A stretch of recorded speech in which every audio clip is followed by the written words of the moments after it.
So hello everyone, my name is Manpreet Singh और आज हम करने वाले हैं हमारे रे ऑप्टिक्स का वो पार्ट जिसके अंदर हम देखेंगे कि जो रिफ्रैक्शन होता है वो स्फेरिकल सरफेसेस से कैसा होता है। फिर हम ये भी देखेंगे कि लेंसेज क्या होते हैं और लेंसेज में भी रिफ्रैक्शन कैसे देखने को हमें मिलता है। और इस पूरे के अंदर हम एनसीईआरटी को ही फॉलो करेंगे, उसकी हर एक लाइन को हम अच्छे से समझेंगे कि एनसीईआरटी हमें क्या बता रहा है और जहां पर भी डेरिवेशंस होंगे हम उसको खुद हाथ से करेंगे ताकि आपको भी समझ में आए कि वो डेरिवेशन आपको कैसे करना है और कहां कहां पर कैसी कैसी चीज़ों को आपको एक्सप्लेन करना पड़ेगा। ठीक है, तो इस पर्टिकुलर सीरीज में आपको काफ़ी इंपॉर्टेंट चीज़ें पता चलने वाली हैं, जैसे कि लेंसेज क्या है, उनकी पावर क्या होती है, लेंस मेकर फॉर्मूला क्या होता है, लेंस फॉर्मूला क्या होता है। तो काफ़ी सारे इसमें इंपॉर्टेंट फॉर्मूलेज हमें इस पर्टिकुलर सेक्शन के अंदर मिलने वाले हैं जो कि हमारे न्यूमेरिकल्स के अंदर काफ़ी काम आते हैं। ठीक है, तो चलिए बिना टाइम को खराब किए स्टार्ट करते हैं और पढ़ते हैं हमारा refraction by spherical surfaces and by lenses. अब चलिए जब अपन इसकी बात करते हैं, देखिए एनसीईआरटी सबसे पहले कुछ बैकग्राउंड इंफॉर्मेशन हमें देता है। देखिए अभी तक हमने जब रिफ्रैक्शन पढ़ा था तो मैंने आपको क्या बताया था कि रिफ्रैक्शन में क्या होता है कि एक सरफेस होता है जिसको हम इंटरफेस कहते हैं, जहां से वो एक मीडियम से लाइट दूसरे मीडियम में जाती है। ठीक है, तो वहां पर आपने एक चीज देखी होगी, जो मैं यहाँ पर इंटरफेस ले रहा हूँ, इंटरफेस का यहाँ पर मतलब क्या है, वो लाइन जहां जो बेसिकली दोनों मीडियम्स को अलग कर रही है, यानी कि वो लाइन जहां पर दोनों मीडियम अलग अलग डिफरेंट हो रहे हैं। अब ऐसा हर बार तो नहीं होगा कि यहाँ पर जो ये इंटरफेरेंस है वो हमेशा एक स्ट्रेट लाइन होगी, यानी कि एकदम स्ट्रेट होगा, इसमें कोई कर्व नहीं होगा। Is it also not possible. तो यहाँ पर हमें यहाँ पर ये समझना है कि अब हम यहाँ पर डिफरेंट क्या कर रहे हैं। अब हम ये कह रहे हैं कि अब हमारा ये जो सरफेस है वो इस तरीके से थोड़ा सा स्फेरिकल हो जाए, यानी कि इसमें हल्का सा कर्व आ जाए। तो क्या अब उसमें रिफ्रैक्शन जो होगा उसमें क्या क्या चेंजेस आएंगे, वो सारी चीजें हम इसमें अभी पढ़ेंगे। ठीक है, बट एनसीईआरटी में थोड़ा सा बैकग्राउंड क्या कह रहा है, we have so far considered refraction at a plane interface. तो यहाँ पर हमारा प्लेन यानी कि एकदम स्ट्रेट इंटरफेस था। अभी तक जो हमने अभी तक इंटरफेरेंस देखा था, रिफ्रैक्शन हमने देखा था। We shall now consider refraction at a spherical interface between two transparent medium। मान लेते हैं हमारे पास अब यहाँ पर दो ट्रांसपेरेंट मीडियम्स हैं। देखो मान लेते हैं ये इस तरीके से, यहाँ पर ये दो ट्रांसपेरेंट मीडियम है। एक मीडियम जो दिख रहा है आपको वो ऊपर है और दूसरा मीडियम उसके जस्ट बॉटम के अंदर आपको दिख रहा है। ये बेसिकली इंटरफेस है। अब ये जो लाइट है ये दो ट्रांसपेरेंट मीडिया के बीच में जो है वो बेसिकली रिफ्रैक्शन हो रहा है, कुछ इस तरीके से ये रिफ्रैक्शन हो रहा है। तब आप देख सकते हैं यहाँ पर सरफेस हल्का सा कर्व है। अब ये दोनों मीडियम ट्रांसपेरेंट मीडियम है, ऐसा कोई आपको लाइन वहां पर ऐसे विजिबल नहीं होती, बट वहां पर आपको पता चल जाएगा कि ये जो सरफेस है जहां पर रिफ्रैक्शन हो रहा है अब वो प्लेन नहीं है। ठीक है, वो चीज हमें यहाँ पर अब कंसीडर करनी है। An infinitesimal part of the spherical surfaces can be regarded as a planar and the same laws of refraction can be applied at every point on the surface। अब इसको समझने के लिए हम यहाँ पर क्या assumption लगाते हैं, हम कहते हैं कि एक इन्फानाइट अगर पार्ट है किसी spherical surfaces का, मान लेते हैं कोई छोटा सा पार्ट ले लेते हैं, है ना, तो वो पार्ट हमें एज ए रिगार्ड करना है कि वो एक प्लेन है। ऑब्वियसली बात है कि जब हम लॉ ऑफ रिफ्रैक्शन लगाएंगे तो उस लॉ ऑफ रिफ्रैक्शन को अगर हमें प्रूफ बताना है कि ये यहाँ पर भी लग रहे हैं, तो ऑब्वियसली बात है हमें ये भी बताना पड़ेगा कि यहाँ पर एक सरफेस जो है वो प्लेनर जैसे काम कर रहा है ना, इंटरफेरेंस जो हमारा वो प्लेनर काम कर रहा है।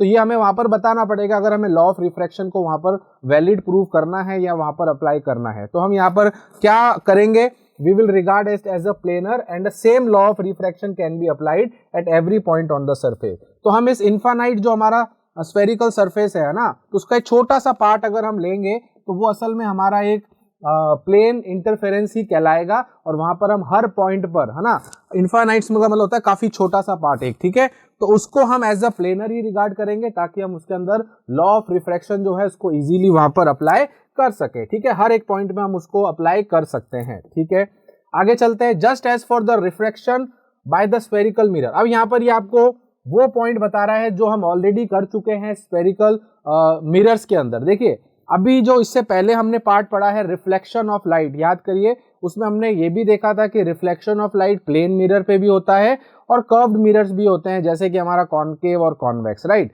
तो उसी को एक बार हमें वापस याद दिला रहा है। देखो हमने वैसा ऑलरेडी वहां पर किया था, तो वो सेम चीज हम यहाँ पर भी करने वाले हैं। ठीक है, अब ये कह रहा है just as for the reflection by the spherical mirror, जैसा कि हमने स्फेरिकल मिरर के रिफ्लेक्शन में देखा था, the normal at a point of a incidence is perpendicular to the tangent plane of the spherical surface. मान लो ये मेरे पास एक स्फेरिकल सरफेस है। ठीक है, अब इस पे आप नॉर्मल कैसे ड्रॉ करोगे, so you will draw a tangent, है ना। तो आप एक टेंजेंट को ड्रॉ करते हैं उस टेंजेंट और इंटरफेस के बीच में जो लाइन आती है वो आपका नॉर्मल होता है। तो सेम चीज हम यहाँ पर भी अब करने वाले हैं। तो जहां पर भी आपको कर्व्ड इंटरफेस दिखेगा वहां पर आप एक टेंजेंट बना के, जहां पर पॉइंट ऑफ कांटेक्ट है वहां पर आप एक नॉर्मल ड्रॉ करेंगे। तो उस तरीके से आपको सेम चीज यहाँ पर करनी है, ठीक है। तो वापस एक बार देख लो, incidence is perpendicular to the tangent plane to the spherical surface at that point and therefore passes through its centre of curvature. और ये कहां पर पास होता है? नॉर्मल, उसके सेंटर ऑफ कर्वेचर। याद करिए सेंटर ऑफ कर्वेचर क्या था कि वो जो आपने स्फेरिकल सरफेस लिया है वो स्फेरिकल सरफेस में कितना कर्व है तो उसका एक सेंटर होगा, तो वो सेंटर को हम सेंटर ऑफ कर्वेचर कहते हैं। That is also same here, ठीक है। We first consider refraction by single spherical surface and follow it by thin lenses. अब इसको ये अप्रोच कैसे कर रहा है, जैसा कि आपने थंबनेल पे भी देखा होगा, स्टार्टिंग में भी देखा होगा स्लाइड के अंदर, कि इस पर्टिकुलर पार्ट में दो चीजें हैं। एक है refraction at spherical surfaces and एक पार्ट है एट थिन लेंसेज, यानी कि लेंसेज के अंदर भी रिफ्रैक्शन कैसे होता है। तो अगर हमें लेंसेज को समझना है तो हमें पहले ये देखना पड़ेगा कि जो सिंगल सरफेसेस होते हैं उसके अंदर रिफ्रैक्शन कैसा होता है। और यहाँ पर मैं हर उन्हीं सरफेसेस की बात करूंगा जो स्फेरिकल हैं। तो पहले हम सिंगल स्फेरिकल सरफेस लेंगे, फिर उसके बाद हम लेंसेज के बारे में समझेंगे। देखो मैं आपको एक चीज बता देता हूं, यहाँ पर कईयों को ऐसा लगेगा कि सर ये दोनों डिफरेंट चीजें, हाँ बिल्कुल डिफरेंट है। मान लो इस तरीके से अभी एक सरफेस मैं देख रहा हूं, है ना। अब इस एक सरफेस का अगर मैं यहाँ पर बोलूं तो ये कुछ इस तरीके से आपको दिखेगा, ठीक है। यानी कि ये कुछ इस तरीके से आपको दिखेगा, जहां पर ये यहाँ पर आप देख सकते हैं ये दूसरी तरफ से बंद नहीं है, ये पूरा खुला है। तो यहाँ पर हमारा भी सिंगल सरफेस है। कैसा सरफेस है? सिंगल, यानी कि लाइट आ रही है और ये रिफ्लेक्ट होकर ऐसे जा रही है। बट जब हम लेंसेज की बात करते हैं ना, तो लेंसेज में और इसमें क्या फर्क है? लेंसेज में जो दूसरा वाला हिस्सा है वो भी बंद हो जाता है और जो भी आपका मीडियम है वो इस लेंस के अंदर ही होता है, यानी कि कुछ इस तरीके से वो आपको दिखता है। तो दोनों में आपको फर्क समझ में आ गया। तो पहले अपन एक स्फेरिकल सरफेस के बारे में समझेंगे, रिफ्रैक्शन क्या होता है ना। फिर हम उसके बाद आगे चलेंगे लेंसेज के बारे में। तो ये एक आपको प्लान ऑफ एक्शन बता रहा है कि यहाँ पर आपको क्या क्या करना है। तो पहले हम यहाँ पर किसके बारे में बात करेंगे? सिंगल स्फेरिकल सरफेस के बारे में। Then we will move forward to the thin lenses formula. तो उनके हम जो भी फॉर्मूलेज होते हैं वो हम यहाँ पर ध्यान में देंगे। तो ठीक है, आपको एक समझ में आ गया बैकग्राउंड जो हमें एनसीईआरटी यहाँ पर बता रहा है। अ थिन लेंस, अब देखो ये चीज आपको बता रहा है जो मैंने भी आपको बताई है। A thin lens is a transparent optical medium. Lens क्या होता है? जैसा कि अभी मैंने आपको यहाँ बना के बताया था, फिर एक बार बना लेते हैं। अगर हम लेंस की बात करते हैं वो दो तरीके के होते हैं, वैसे आगे जाके मैं आपको बताऊंगा। आपने शायद क्लास 10th में भी देखा होगा, एक हमारा कॉनकेव होता है और एक हमारा कॉन्वेक्स होता है। तो अगर मैं यहाँ पर थिन लेंसेज की बात कर रहा हूँ तो एक लेंस हमारे पास ये है। तो ये जो लेंस होते हैं इनके अंदर जो मीडियम होता है वो असल में एक ऑप्टिकल मीडियम होता है। बेसिकली ये फ्लिंट ग्लास से बनते हैं, तो अंदर एक ग्लास होता है ना। तो वो ग्लास एक तरीके से क्या हो गया? डेंसर मीडियम हो गया। याद करिए रिफ्रैक्शन का क्या कॉन्सेप्ट था, यही तो था। तो यहाँ पर अगर आप देखेंगे कि ये दोनों जो यहाँ लेंसेज हैं इसके अंदर अगर हम बोले क्या है, it is bounded by two surfaces जिसके अंदर एक ट्रांसपेरेंट ऑप्टिकल मीडियम है। ट्रांसपेरेंट यानी कि जिसमें से लाइट पास कर जाए। आपको यह समझना है ओपेक नहीं कर सकते, ओपेक में लाइट पास नहीं होगी। अगर हम ट्रांसपेरेंट की बात कर रहे हैं तो ट्रांसपेरेंट का मतलब है लाइट उसमें से पास होगी बट उसमें रिफ्रैक्शन होगा। तो एक लेंस को हम कैसे डिफाइन करते हैं कि दो तरफ से बाउंडेड होता है सरफेसेस से और अंदर एक ट्रांसपेरेंट ऑप्टिकल मीडियम होता है, ठीक है। अब applying the formula for image formation by single spherical surface successively at two surfaces of a lenses. तो होता क्या है कि जो भी फॉर्मूला हम एक स्फेरिकल सिंगल सरफेस के लिए निकालेंगे that will be apply for the lenses also. बस फर्क यहाँ हो जाएगा, वहां पर दो सरफेसेस हो जाएंगे। तो जब हम सिंगल सरफेसेस की बात करते हैं, मैंने आपको डायग्राम बताया था, तो यहाँ पर एक ही सरफेस है जो देखो आप यहाँ बाउंड नहीं हो रहा है। तो अगर मैं इसको दूसरी जगह से भी बाउंड कर दूंगा so it will become lenses. तो अप्लाइंग द फॉर्मूला फॉर, तो जो भी हमारा फॉर्मूला आएगा इमेज फॉर्मेशन का सिंगल स्फेरिकल सरफेस से successively at the two surface of lenses we shall obtain the lens maker formula and then the lens formula.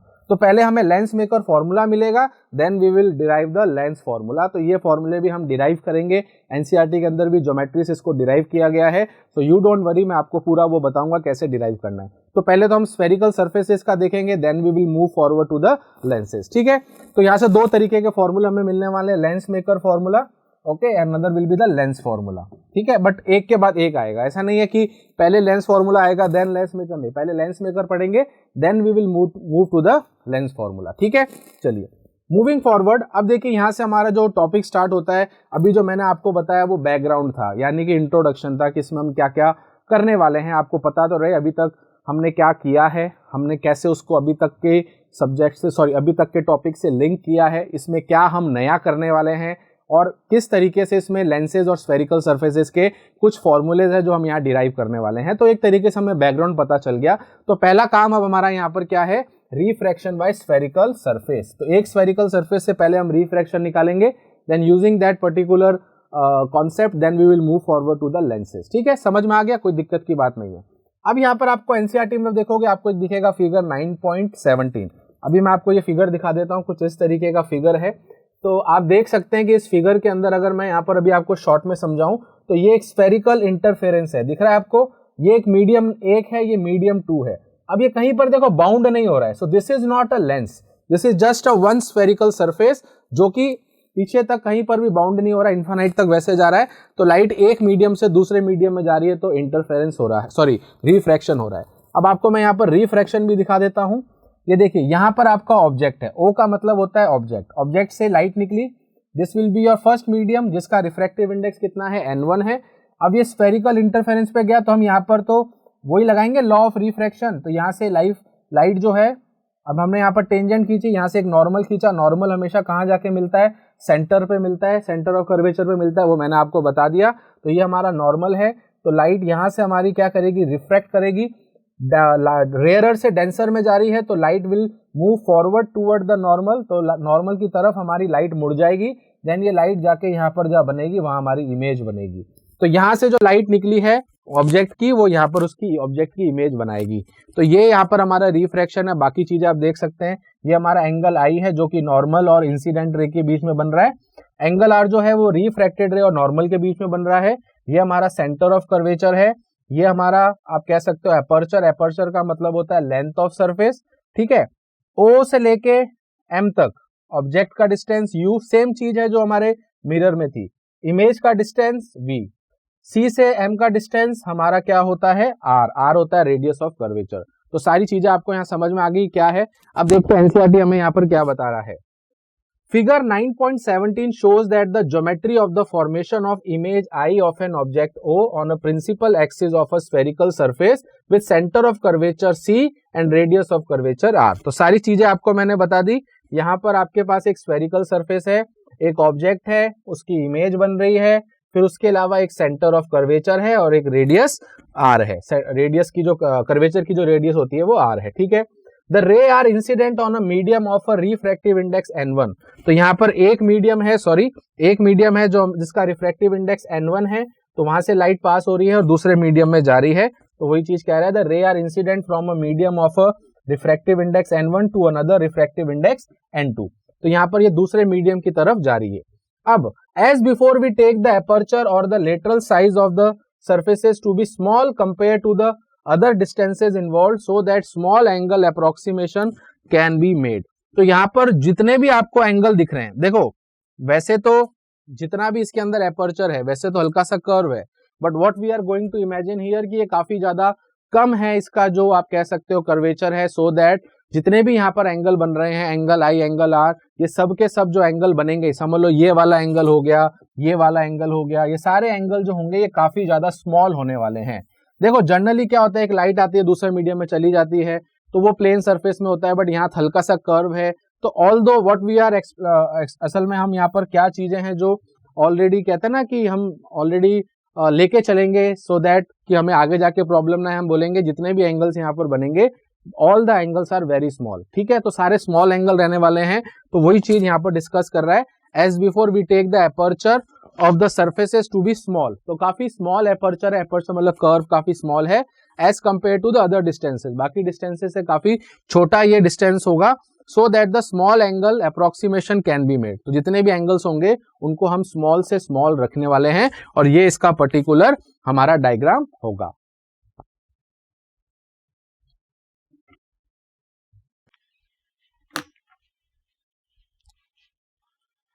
Okay चलिए अब समझते हैं कि किस तरीके से हमें यहाँ पर एक रिलेशन निकालना होता है कि स्फेरिकल सरफेसेस से जब रिफ्रैक्शन होता है तो यहाँ पर जो ऑब्जेक्ट का डिस्टेंस है, इमेज का डिस्टेंस है, राइट, जो रिफ्रैक्टिव इंडेक्सेस हैं यानी कि n1 और n2, उसके अलावा जो यहाँ पर रेडियस है, राइट, तो इन सब के बीच में क्या वो रिलेशन होता है और ये रिलेशन हमारे लिए काफी इंपॉर्टेंट भी रहने वाला है। अब देखिए यहाँ पर अगर आप एनसीईआरटी में देखेंगे तो आपको एनसीईआरटी में यहाँ पर इसका एक डेरिवेशन भी दिखेगा, तो वो भी हम यहाँ पर करेंगे। तो सिंपलर वे में हम इसको देखेंगे और देखते हैं कैसे इसको सॉल्व करते हैं। सबसे पहले अगर आप देखेंगे यहाँ पर ऑलरेडी मैंने आपको समझा दिया है कि O क्या है, I क्या है, C क्या है, N क्या है, M, R, U, V, हम सारी चीज समझ सके हैं। और इसके अलावा रिफ्रैक्टिव इंडेक्स N1 और N2 है। अब यहाँ पर हमें यहाँ पर नॉर्मली सिंपली एक ज्योमेट्री का नॉर्मल जो चीजें हैं वो यूज करनी है। सबसे पहले अगर मैं देखूंगा कुछ एंगल्स में यहाँ पर मार्क कर लेता हूं, एक ये वाला एंगल है ना, एक ये वाला एंगल और एक ये वाला एंगल। अब यहाँ पर आपको कुछ 3 ट्रायंगल्स देखने हैं जिसकी यहाँ पर मैं बात करने वाला हूं। पहले मैं ये वाला ट्रायंगल आपको दिखा रहा हूं, ठीक है। अगर हम यहाँ पर कर रहे हैं बात ट्रायंगल ONM, ठीक है, चलो इसको ऐसे लिख लेते हैं कि पहला ट्रायंगल है हमारा NOM। अब इसके अंदर अगर मैं tan थीटा का लगाता हूं फॉर्मूला तो tan O, अच्छा मैं किस एंगल की बात कर रहा हूं, इस O की। tan O यहां पर क्या हो जाएगा, परपेंडिकुलर अपॉन बेस। परपेंडिकुलर कितना है, NM। NM अपॉन बेस कितना है, बेस हमारा कितना है, OM। ठीक है, चलिए रख देते हैं। आगे चलते हैं नेक्स्ट पे। दूसरा ट्रायंगल हम कौन सा ले रहे हैं, तो दूसरा ट्रायंगल जो मैं यहां पर ले रहा हूं वो ये ले रहा हूं हमारा ये वाला। आपको दिख रहा होगा, देखो मैं यहां पर मार्क कर देता हूं सो दैट हमें समझ में आ जाएगा हम किस ट्रायंगल की बात कर रहे हैं। तो ये हमारा ट्रायंगल हो जाएगा ट्रायंगल NCM। इसके अंदर भी फॉर्मूला लगाते हैं tan C का।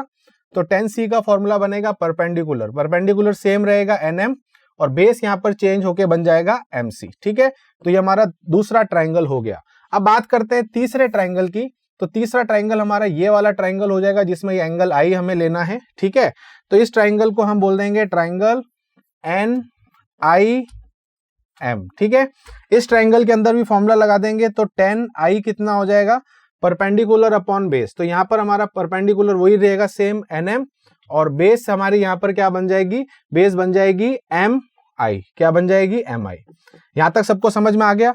अब जैसा कि मैंने आपको ऑलरेडी थ्योरी में बताया था कि ये जो एंगल्स हैं ये काफी ज्यादा स्मॉल हैं। तो जब स्मॉल एंगल्स की हम बात करते हैं तो ये tan का फंक्शन हट जाता है और जब ये tan का फंक्शन हट जाएगा तो हम यहां पर अब क्या लिख सकते हैं कि एंगल O किसके इक्वल हो जाएगा, NM अपॉन OM। दूसरा एंगल C, देखो tan फंक्शन हटा देना है क्योंकि एंगल सारे स्मॉल हैं, तो ये बन जाएगा NM अपॉन MC। ठीक है, फिर आता है तीसरा जो कि हमारा क्या है I। तो एंगल I कितना हो जाएगा, एंगल I हो जाएगा NM अपॉन MI। तो यहां तक तो आपको एक चीज समझ में आ गई होगी कि हमने सारे एंगल्स को यहां पर डिनोट कर दिया गया है। ठीक है, अब आता है नेक्स्ट की इसका सेकंड स्टेप, यानी कि हम यहां पर अब लगाने वाले हैं स्नेल्स लॉ। अब देखिए जब हम स्नेल्स लॉ लगाते हैं तो स्नेल्स लॉ क्या कहता है, sine I upon sine R is equals to mu. अब यहां तो चलो हमारा refractive index N2 by N1 है। ठीक है, अब यहां पर आप देखेंगे हमें दो एंगल की और जरूरत है जो कि एंगल I और एंगल क्या है, R। तो अभी अगर हमें स्नेल्स लॉ लगाना है तो उसके लिए हमें यहां पर पहले एंगल I और एंगल R की वैल्यू निकालनी पड़ेगी। ये रहा हमारा एंगल I और ये है हमारा एंगल R। अब देखिए यहां पर हम कौन सा ट्रायंगल कंसीडर कर रहे हैं, हम ये वाला ट्रायंगल कंसीडर कर रहे हैं। आप देखिए मैं यहां पर मार्क कर रहा हूं, इसको आप ध्यान से देखना, जो मैंने ब्लैक से मार्क किया है ये ट्रायंगल आपको देखना है। तो यहां पर हम जो ले रहे हैं वो है ट्रायंगल NOC। तो इस ट्रायंगल की अगर हम बात करें तो देख सकते हैं कि ये हमारा इस ट्रायंगल का एक्सटीरियर एंगल है।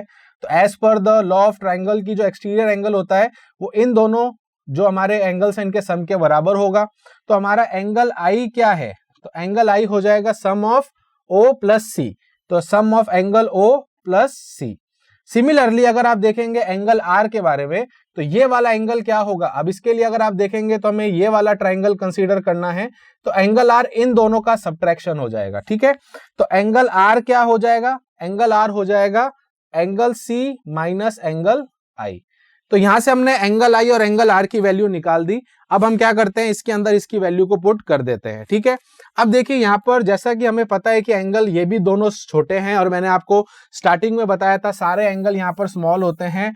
तो ये sine I upon sine R को हम क्या लिख सकते हैं, तो sine I upon sine R को हम लिख सकते हैं simple I upon R equals to N2 by N1, cross multiply कर देते हैं तो I N1 is equals to N2 into R। ठीक है, अब हम यहाँ पर क्या करते हैं, वैल्यूज को पुट कर देते हैं। चलिए एक बार नेक्स्ट स्लाइड पर जाते हैं और सारी वैल्यू को पुट कर देते हैं। एक बार चलो यहाँ पर हम I की वैल्यू रख देते हैं। I क्या है, O प्लस सी। O क्या है ये, C क्या है ये। तो यहाँ पर अगर मैं आपसे बोलूं I क्या होगा, तो I हमारा हो जाएगा O प्लस सी। तो एंगल I जो है वो किसके इक्वल हो जाएगा, NM अपॉन OC। ठीक है, प्लस एंगल C कौन सा है, ये हो जाएगा NM अपॉन MC। ठीक है, यहां तक समझ में आ गया। सिमिलरली एंगल R क्या हो जाएगा, एंगल R क्या है, angle C minus angle I। तो एंगल C यहां पर कितना है, एंगल C है हमारा NM अपॉन MC माइनस, और एंगल I कितना है, NM अपॉन MI। तो आप देख सकते हैं यहां पर मैंने एंगल I और एंगल R के फॉर्मूलेज लिख दिए हैं। अब मैं यहां पर बस कुछ नहीं करूंगा, इन दोनों की वैल्यू को यहां सब्स्टिट्यूट करूंगा। N1 N2 मुझे पता है, फिर उसके बाद मैं सारी जो लेंथ है उनकी वैल्यू यहां पर रख दूंगा। तो चलिए एक बार नेक्स्ट स्लाइड पे चलते हैं और इसको एक बार मैं वापस लिखने की कोशिश करता हूं। ठीक है, तो अगर मैं यहां पर लिखता हूं तो हमारा जो फंक्शन आया था वो आया था I N1 equals to R N2। अगर आप यहां पर देखेंगे I की वैल्यू क्या है, NM upon OC plus NM upon MC। ठीक है, तो ये हो जाएगा NM upon OC plus NM upon MC into N1। ठीक है, इक्वल्स टू, अब बात करते हैं कि R कितना लेना है। R हो जाएगा NM अपॉन MC और NM अपॉन MI। तो ये हो जाएगा NM upon MC minus NM upon MI, और ये हो जाएगा N2।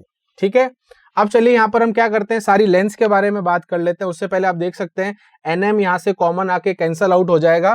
तो अगर NM को कॉमन ले लूंगा तो ये बन जाएगा 1 upon OC plus 1 upon MC equals to N1, sorry multiply by N1, multiply में यहां पर भी NM कट जाएगा। So 1 upon MC minus 1 upon MI into N2। अब यहां पर आपको एक चीज यहां पर जो नोट करनी है वो ये इंपॉर्टेंट है कि आपको समझ में आ गया ना NM यहां पर कहां चला गया। अब यहां पर OC, MC और MI ये तीन लेंथ क्या है आप देख सकते हैं इसके अंदर।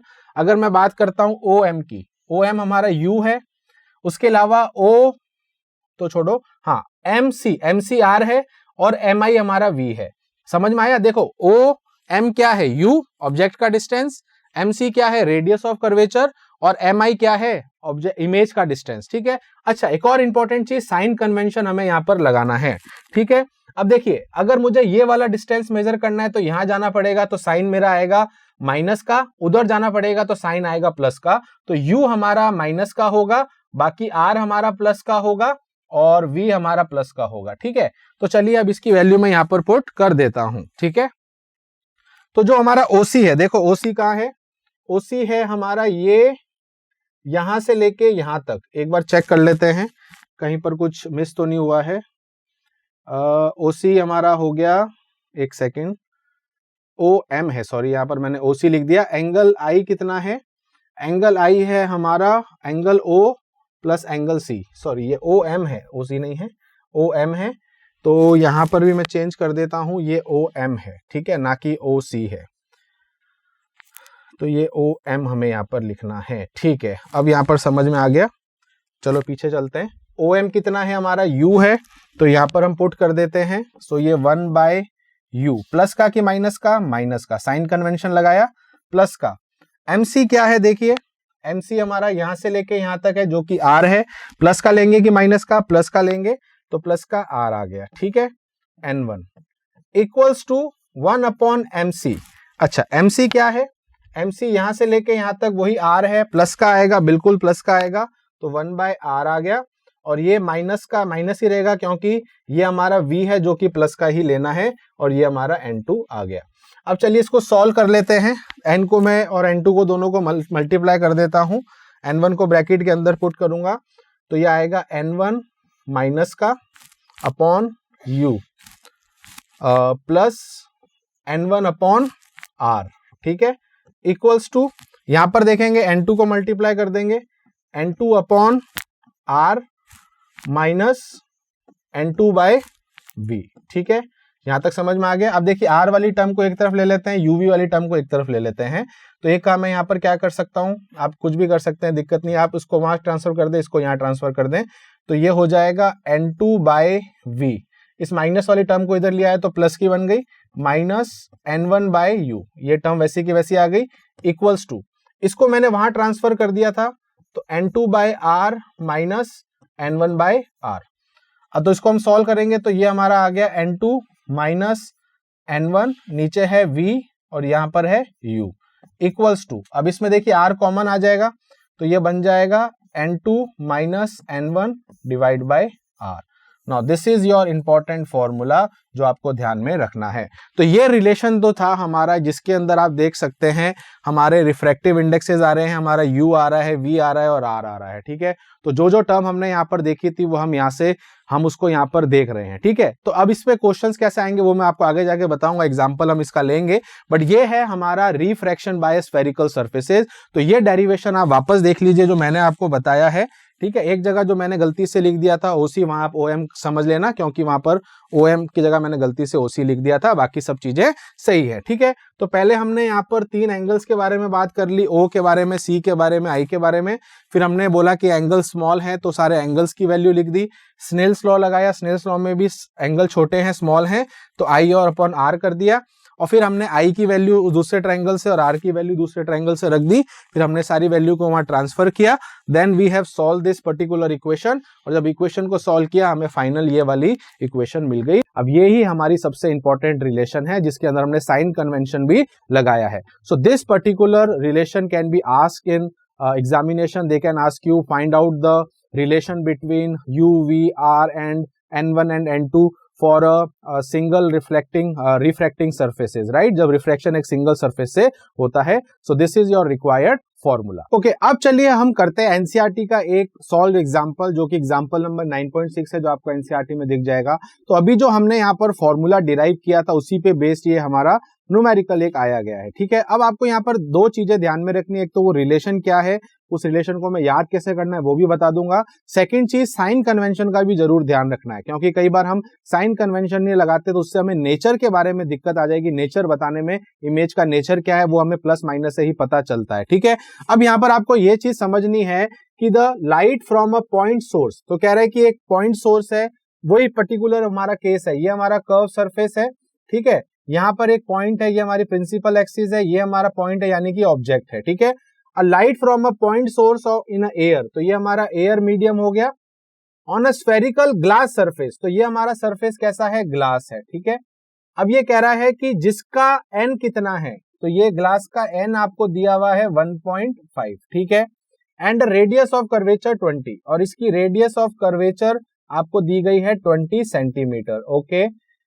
At distance of a light source from the glass surface is 100 centimetre, और ये जो ऑब्जेक्ट का डिस्टेंस है मिरर से वो आपको दिया हुआ है 100 सेंटीमीटर।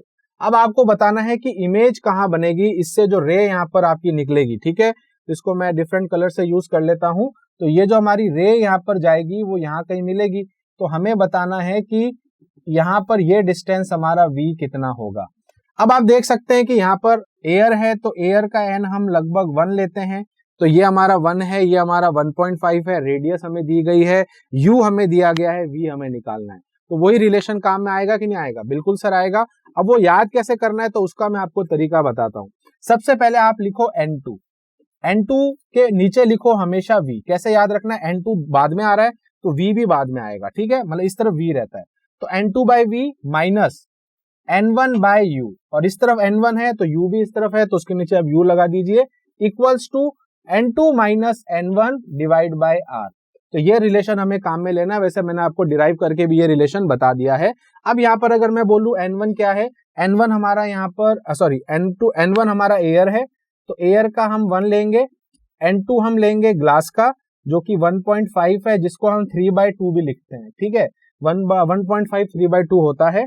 अच्छा, इसके अलावा r हमें दिया गया है, r हमें कितना दिया हुआ है 20 सेंटीमीटर, और ऑब्जेक्ट का डिस्टेंस तो u दिया हुआ है 100 सेंटीमीटर। क्या फाइंड आउट करना है, v फाइंड आउट करना है। सारी चीजें गिवन है इस इक्वेशन में, बस एक v को छोड़ के, बट ध्यान रखना साइन कन्वेंशन हमें यहाँ पर यूज करना पड़ेगा, ठीक है। चलिए अब इसको सॉल्व करते हैं, बहुत सिंपल सी चीज है। उस इक्वेशन में हम सारी चीजें इंसर्ट कर देते हैं। तो N2 की जगह आ जाएगा 1.5, तो ये हो जाएगा 1.5 बाय V। ठीक है, अब सुनना, U प्लस का आएगा कि माइनस का? इस तरफ U है तो माइनस का आएगा, तो माइनस माइनस प्लस बन जाएंगे, साइन कन्वेंशन लगा दिया, प्लस N1 कितना है 1 और U कितना है 100 is equals to N2 minus N1, तो 1.5 माइनस 1 तो कितना होगा 0.5, तो 0.5 डिवाइड बाय R, R कितना है 20। बस इसको सॉल्व कर लेते हैं। तो एक पहले क्या काम करते हैं, इसको उधर ट्रांसफर कर देते हैं। So 1.5 by V is equals to 0.5 का हटाऊंगा डेसिमल तो 5 बाय 200 हो गया, इसको कैंसल आउट करेंगे तो 1 बाय 40 हो जाएगा। इसको सॉल्व करेंगे तो 1 बाय 40 आ जाएगा। So 1 bye 40 minus 1 by 100। अब चलिए इसका एलसीएम ले लेते हैं। तो जब मैं इसका एलसीएम लूंगा तो ये हो जाएगा 4000 और ये हो जाएगा 100 माइनस 40। तो इसको सॉल्व करेंगे तो आंसर आ जाएगा 60 बाय 4000। जीरो से जीरो कैंसल आउट। अच्छा, अब इस तरफ आ जाइए। 1.5 को जैसा कि मैंने बताया 3/2 भी लिख सकते हैं। सो 3/2 इंटू वी कर देते हैं। ठीक है सर, 3 से ये कैंसल आउट हो गया, ये तो ये आ गया 2, ये 2 से ये कैंसल आउट आ गया, तो ये आ गया हमारा 200। कितना आ गया 200, इससे इसको कैंसल आउट किया तो आ गया 100। तो जब हम इसको सॉल्व करेंगे सो v इक्वल्स टू क्या हो गया, सो हमारा v हो गया 1 बाय, चेक कर लेते हैं, सॉरी ये v नीचे है, ठीक है, तो ये v आ गया 1 by v is equals to 1 by 100। तो यहां से हमारा v कितना आ गया प्लस का 100।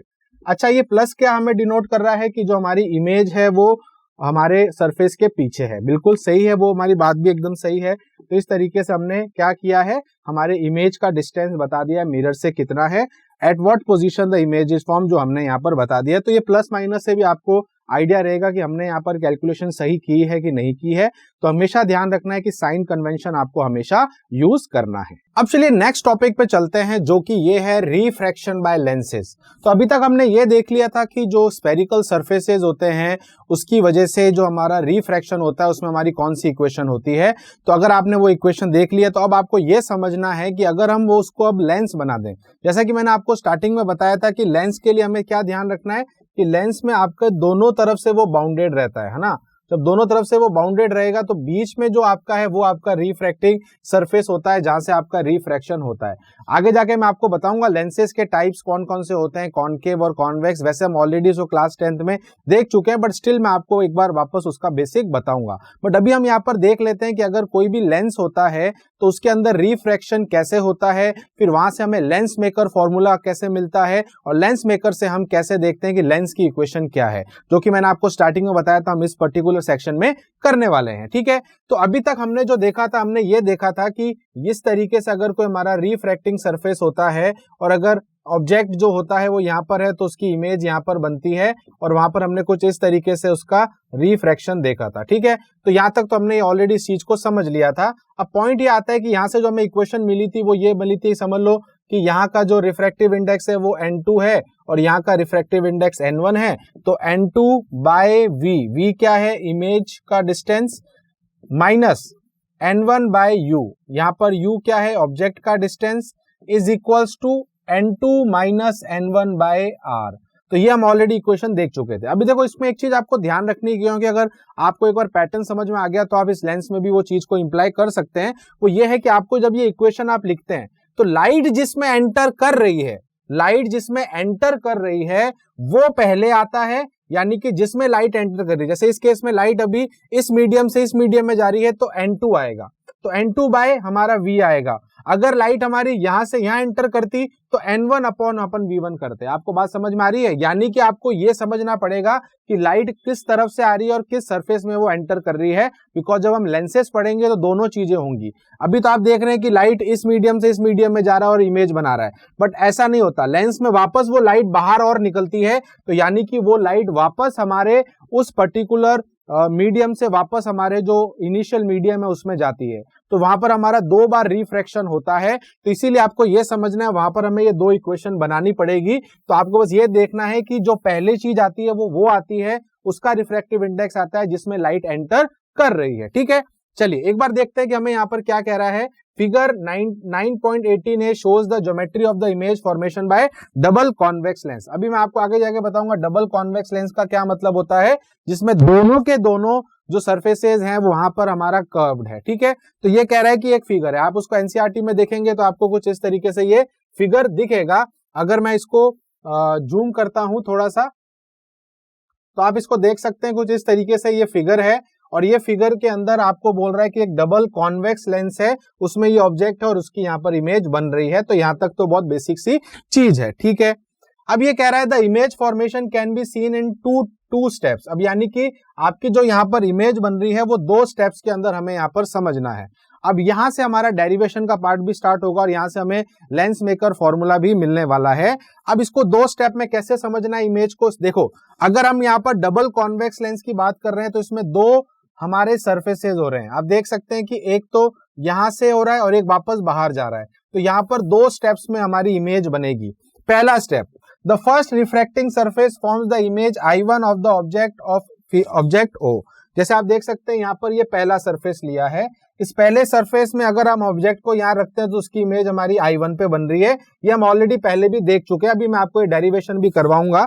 तो ये पहला स्टेप है। पहले स्टेप में हमारा क्या है कि हमारी की इमेज बन रही है I1 जो हमारे पहले रिफ्लेक्टिंग सरफेस से बन रही है। सेकंड चीज, the image I1 act as a virtual object for the second surface that forms the image at I1। अब जो आपका जो सेकंड सरफेस है जो कि बाद वाला है ये वाला, तो उसके अंदर अब आपका ऑब्जेक्ट O नहीं रहेगा, अब आपका ऑब्जेक्ट वो बन जाएगा I1 जो आपने पहले वाले सरफेस से इमेज बनाई थी। वापस समझना, देखो पहले हमारा ऑब्जेक्ट था, उस ऑब्जेक्ट से पहले सरफेस से एक इमेज बनी, उस इमेज को हमने बोल दिया I1। अब वो I1 सेकंड सरफेस के लिए ऑब्जेक्ट का काम करेगा। तो ये हमारा I1 अभी ऑब्जेक्ट है, तो यहां पर हमारा I क्या हो जाएगा, हमारी उसकी इमेज हो जाएगी। तो ये हमारी फाइनल इमेज होती है जो हमारे दोनों रिफ्रैक्शन से यानी कि दोनों सरफेसेस से बनती है। तो ये चीज हमें यहाँ पर एनसीईआरटी स्टार्टिंग में बता रहा है बाय अप्लाइंग द इक्वेशन। ठीक है, अब ये कह रहा है कि बाय अप्लाइंग द इक्वेशन 9.15 यानी कि वो इक्वेशन जो भी हमने देखी थी अभी रिफ्लेक्टिंग सरफेस से, जो मैंने आपको एक सरफेस से बताया था, the first interference AB we get. अब यहाँ पर ये जो डेरिवेशन है ये हम एक बार कर लेते हैं ताकि हमें समझ में आ जाएगा कि हमें यहाँ पर करना क्या है। फिर मैं आपको साथ साथ एनसीईआरटी का बता दूंगा उसमें क्या चल रहा है। ठीक है, अब जैसे यहाँ पर डेरिवेशन करना है तो चलिए इसको स्टार्ट करते हैं और यहाँ से हमारा लेंस मेकर फॉर्मूला भी हमें मिलने वाला है। ठीक है, अब देखिए जैसे हम स्टार्ट करते हैं सबसे पहले हम यहाँ पर वो केस बना लेते हैं जिसके बारे में हमें यहाँ पर करना है डबल कॉन्वेक्स लेंस। मान लेते हैं हमारे पास एक डबल कॉन्वेक्स लेंस है, तो चलिए मैंने यहाँ पर डबल कॉन्वेक्स लेंस बना दिया है। अब ये कह रहा है कि देखिए इसमें कुछ पॉइंट्स आपको पहले ध्यान रखने हैं। इसको बोलते हैं ऑप्टिकल सेंटर, है ना। अब यहाँ पर हमारा ऑब्जेक्ट है, अब यहाँ पर लेट से हमारा ऑब्जेक्ट है। ठीक है, अब ये कह रहा है कि ऑब्जेक्ट से जो रे निकल रही है पहले सरफेस पे आपको ध्यान रखना है। तो मैं पहले यहाँ पर कह देता हूं, लेट से ये मीडियम है, इसका रिफ्रैक्टिव इंडेक्स N1 है, तो यहाँ पर भी N1 ही होगा। अंदर वाला रिफ्रैक्टिव इंडेक्स लेंस का होगा जो कि इसको हम बोल देते हैं N2। ठीक है, तो N1 N2 आपको समझ में आ गए हैं। चलिए अब आता है कि एक रे सबसे पहले निकलती है ऑब्जेक्ट से।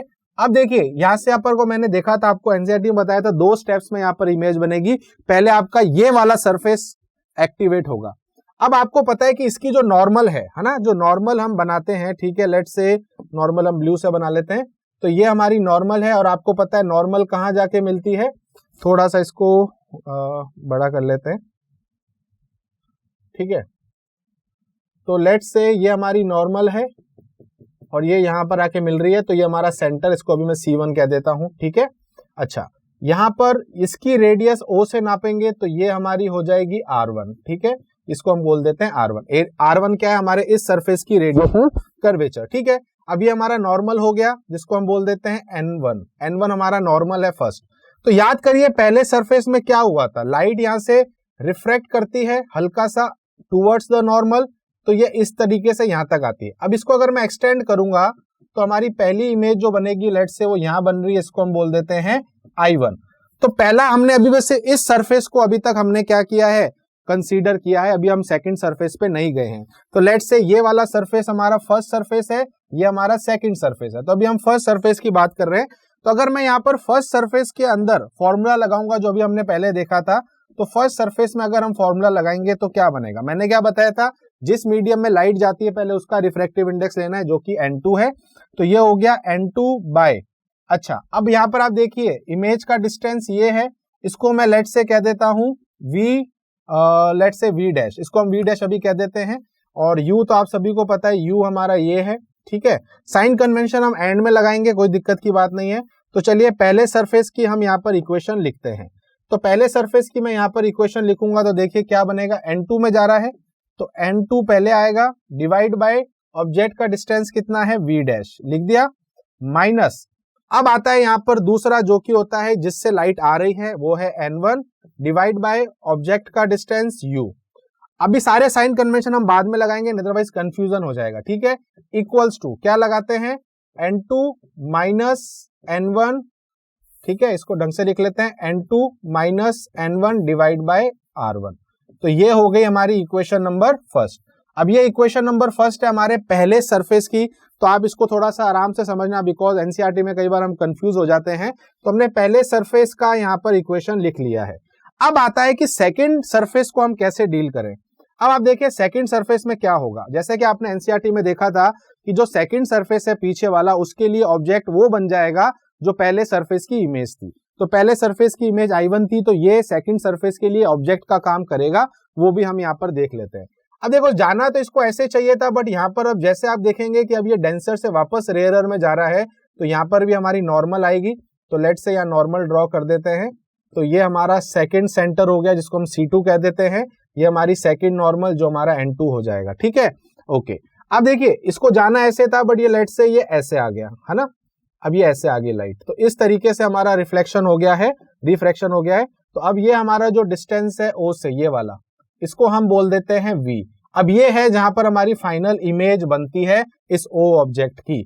अब जैसा कि आपको मैंने बताया था कि सेकंड सरफेस के लिए अब ये जो है हमारा I1, ये हमारा ऑब्जेक्ट का काम करता है और ये हमारी अब इमेज है। अब अगेन मैं इसमें अगेन वो फॉर्मूला लगा देता हूं, ये वाला।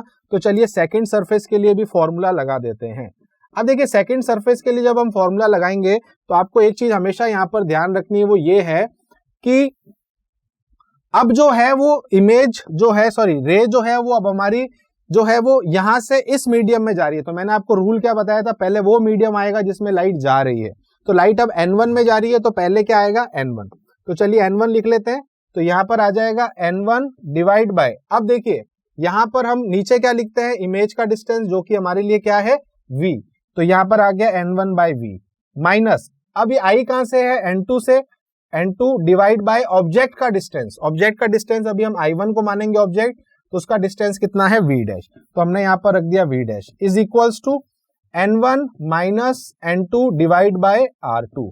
अब R2 क्या है सर, R2 हमारा ये वाला डिस्टेंस है, ये वाला, ठीक है। तो अब हमारा R2 सेकंड सरफेस के लिए सेकंड रेडियस हो जाएगी। तो ये हमारी आ गई इक्वेशन नंबर 2। तो we have two equations, equation 1 and 2। अब मैं क्या करूंगा, दोनों इक्वेशन को ऐड कर दूंगा।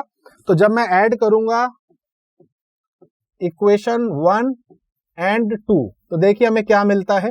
तो जब मैं दोनों को ऐड करूंगा तो आप देख सकते हैं क्लियरली कि N2 अपॉन V डैश, यहाँ पर प्लस का है, यहाँ माइनस का है, तो ये कैंसल आउट हो जाएंगे। तो हमारे पास जो आएगा यहां से वो ये आएगा N1 अपॉन V, ठीक है, minus N1 upon U is equals to, अब यहां पर अगर आप देखेंगे तो ये कॉमन लेके हम यहां पर कर सकते हैं। तो ये N2 माइनस N1 अंदर आ जाएगा 1 upon R1 minus 1 upon R2।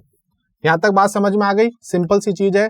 यहां से N1 को हम क्या ले लेते हैं, कॉमन ले लेते हैं। तो N1 को अगर मैं कॉमन लूंगा तो क्या बचेगा, 1 upon V minus 1 by U, ठीक है, equals to N2 minus N1, और यहां पर ब्रैकेट में क्या आ जाएगा, 1 upon R1 minus 1 upon R2। अब क्या करते हैं, N1 को वहां ट्रांसफर कर देते हैं। So 1 upon V minus 1 upon U is equals to N2 minus N1 upon N1, और ब्रैकेट में हमारा फाइनल क्या आ जाएगा, 1 upon R1 minus 1 upon R2। अब ये जो मैंने इक्वेशन यहाँ पर लिखी है, ठीक है, this will be our equation number 3, और यही सबसे इंपॉर्टेंट इक्वेशन होगी, ठीक है। तो ये है हमारा यहाँ पर फॉर्मूला, लेंस मेकर फॉर्मूला जिसको हम कहते हैं। बट इसमें हम एक कंडीशन अभी रखेंगे, वो मैं आपको बताता हूँ नेक्स्ट स्लाइड के अंदर, ठीक है। तो चलिए नेक्स्ट स्लाइड पे चलते हैं और इस फॉर्मूले को मैं वापस लिखता हूँ। तो हमारे पास क्या फॉर्मूला आया था, 1 by V minus 1 by U equals to n2 minus n1 upon n1, 1 upon r1 minus 1 upon r2। ठीक है, अब हम क्या कहते हैं कि हम मान लेते हैं यहाँ पर एक केस रखने वाले हैं, कंडीशन रखने वाले हैं। वो ये रखने वाले हैं कि जब हम कहते हैं कि हमारा ऑब्जेक्ट जो है वो इन्फानाइट पर है, कहां पर है, इन्फानाइट पे। तो इन्फानाइट पे जब ऑब्जेक्ट आता है, आपको पता है कि रेस कैसी आती है, हमेशा पैरेलल आती है, और जब पैरेलल आएगी तो वो रिफ्रैक्ट होके किसी एक पॉइंट पर मिलेंगी। तो वो जो पॉइंट यहाँ पर होगा वो होता है हमारा फोकस। क्या होता है, फोकस। ठीक है, तो अभी अगर आप यहाँ देखेंगे तो यहाँ पर अगर हम बोलें कि ऑब्जेक्ट का डिस्टेंस क्या है, तो u हमारा यहाँ पर इंफिनिटी है, और अगर मैं बोलूं इमेज का डिस्टेंस क्या है, तो वो वही होगा जो हमारा ये फोकल लेंथ है ना। तो हमारा v तो हो गया फोकल लेंथ के बराबर, और ऑब्जेक्ट का डिस्टेंस हो गया क्या, इंफिनिटी। दोनों की वैल्यू मैं इस इक्वेशन में रख देता हूं, तो देखिए हमारे पास क्या इक्वेशन बनती है। इक्वेशन बनती है 1/v, v की जगह आ जाएगा focal length minus 1 upon infinity is equals to n2 minus n1 upon n1, और ब्रैकेट के अंदर 1 upon r1 minus 1 upon r2। अब देखिए यहाँ पर 1 अपॉन इन्फानाइट 0 हो जाएगा, तो फाइनल इक्वेशन क्या आएगी, 1 upon f equals to n2 minus n1 by n1 divide multiply 1 upon r1 minus 1 upon r2। So this will be your lens maker formula final equation and this will be termed as equation number 4। तो यहां से हमें पता चला कि ये जो equation हमें यहाँ पर मिली है, this is our lens maker formula. तो ये हमारा है क्या, लेंस मेकर फॉर्मूला। आगे जाके हम इस पे कुछ क्वेश्चंस भी करेंगे, बट आपको पता होना चाहिए कि लेंस मेकर फॉर्मूला क्या होता है। अभी आप ये सोच रहे होंगे सर आपने तो ये कॉन्वेक्स के लिए बताया है, कॉनकेव लेंस के लिए क्या अलग होगा, कोई अलग नहीं होगा, उसके लिए भी सेम होगा, बट अगेन जब साइन कन्वेंशन लगाएंगे तो डिफरेंट होगा कि उसकी फोकल लेंथ प्लस की है कि माइनस की, वो हम देखेंगे, r1 प्लस का है कि माइनस का, वो हम देखेंगे। बट पॉइंट ये है कि दोनों के लिए ये सेम लेंस मेकर फॉर्मूला हम यूज करते हैं। So this is known as lens maker formula. तो यहां से आपको समझ में आएगा कि लेंस मेकर फॉर्मूला क्या होता है, यानी कि जब भी हम थिन लेंसेज की बात करते हैं, पतले लेंसेज की बात करते हैं, तो उसके अंदर जब रिफ्रैक्शन होता है तो वहां से हमें जो हमारा लेंस मेकर फॉर्मूला मिलता है, जिसके अंदर f क्या है, उस लेंस की फोकल लेंथ, n2 क्या है, लेंस का बेसिकली जो हमारा लेंस हम यूज कर रहे हैं उसका रिफ्रैक्टिव इंडेक्स, n1 क्या है, जो बाहर का मीडियम जनरली एयर होती है, और r1 r2 क्या है, उसके दोनों सरफेसेस का रेडियस ऑफ कर्वेचर। अब होता क्या है कि जब हम देखें, अब देखो ये हमारी इक्वेशन नंबर क्या है, 4 है, और इससे पहले जो मैंने इक्वेशन लिखी थी जो आपके सामने यहाँ है, इन दोनों इक्वेशन को, बिकॉज ये हमारी इक्वेशन नंबर 3 थी, आपको पता होना चाहिए। तो अगर हम इक्वेशन नंबर 3 और 4 को अगर हम यहाँ पर सॉल्व करते हैं तो हमें यहाँ पर मिलता है। ठीक है, तो using equation 3rd and 4th, अब मैं वापस नहीं लिख रहा, मैं आपको बता रहा हूं कौन सी 3rd 4th इक्वेशन थी। तो ये हमारी 3rd इक्वेशन, ये हमारी 4th इक्वेशन, दोनों इक्वेशन को जब मैं सॉल्व करूंगा so we will get a new equation. तो यहाँ पर जो इक्वेशन मिलेगी वो ये मिलेगी, 1 upon f is equals to 1 upon v minus 1 by u। अब आप बोलेंगे सर ये कैसे मिली, आप चाहो तो इनको डिवाइड कर दो, है ना। अब देखो, आप देखेंगे कि ये वाली चीज तो कैंसल आउट हो जाएगी, r1 वाली चीज भी कैंसल आउट हो जाएगी, बेसिकली आप इनको डिवाइड भी कर सकते हैं। तो जब दोनों इक्वेशन को आप डिवाइड करेंगे तो ये वाला सेक्शन तो कैंसल आउट हो जाएगा। तो हम क्या कह सकते हैं, 1 बाय एफ, या ऐसे भी कर सकते हैं, इसकी जगह मैं 1 बाय एफ लिख सकता हूँ, इसको मैंने यहाँ पुट कर दिया, है ना। बेसिकली क्या हुआ, यहाँ पर ये वाली टर्म तो दोनों में कॉमन है, तो 1 बाय एफ किसके, इसके इक्वल आ गया, कुछ भी कर सकते हैं, दोनों सेम ही चीज है। तो इस वे में 1 अपॉन एफ किसके बराबर हो गया, 1 by V minus 1 by U. तो जब दोनों इक्वेशन को सॉल्व किया तो हमें ये इक्वेशन मिलती है, और इस इक्वेशन को हम क्या कहते हैं, तो ये हमारी इक्वेशन होती है लेंस फॉर्मूला। अब आपको समझ में आया लेंस फॉर्मूला कहां से आता है, तो लेंस फॉर्मूला हमारा लेंस मेकर फॉर्मूले से ही हम निकालते हैं। तो बेसिकली ये अगेन दोनों लेंसेज के लिए है, कॉन्वेक्स और कॉनकेव। आगे जाके मैं आपको थोड़ा सा इनका बेसिक बताऊंगा, कॉन्वेक्स कॉनकेव के अंदर, है ना, फोकल लेंथ प्लस की होती है कि माइनस की होती है ना, प्लेन कॉन्वेक्स क्या होते हैं, है ना, और बायफोकल लेंस क्या होते हैं, सारी चीजें मैं आपको थोड़ा सा शॉर्ट में बताऊंगा। ऑलरेडी एनसीईआरटी में उसको कवर नहीं किया गया है। तो अभी हमारे पास दो इंपॉर्टेंट फॉर्मूलेज आए हैं, एक है हमारा जिसको हम बोलते हैं लेंस मेकर फॉर्मूला, जिसका डेरिवेशन मैंने अभी आपको करके बताया, and the second will be your lens formula जो कि हमें लेंस मेकर फॉर्मूले से मिलता है। ओके, अब चलिए देखिए एनसीईआरटी में इसके आगे क्या लिखा गया है। द इक्वेशन 9.23, अब यहाँ पर जो इक्वेशन 9.23 है वो हमारा लेंस इक्वेशन है जो मैंने भी आपको निकाल के बताई थी, जो कि क्या थी, 1/f is equals to 1/v minus 1/u। तो इसको हम बोलते हैं लेंस इक्वेशन, जो आपको यहाँ इक्वेशन 9.3 एनसीईआरटी के अंदर दिख जाएगी। Is the familiar thin lens formula through we derived it for real image formed by the convex lens. अब आपने देखा होगा कि जब हमने ये वाली इक्वेशन को डिराइव किया तो हमने यहाँ पर यूज किया था कॉन्वेक्स लेंस। तो कोई ये भी कह सकता है कि सर क्या ये जो हमने यूज किया है कॉन्वेक्स लेंस के लिए? नहीं, जैसा कि मैंने आपको बोला ये जो इक्वेशन है this will be valid for both the lenses.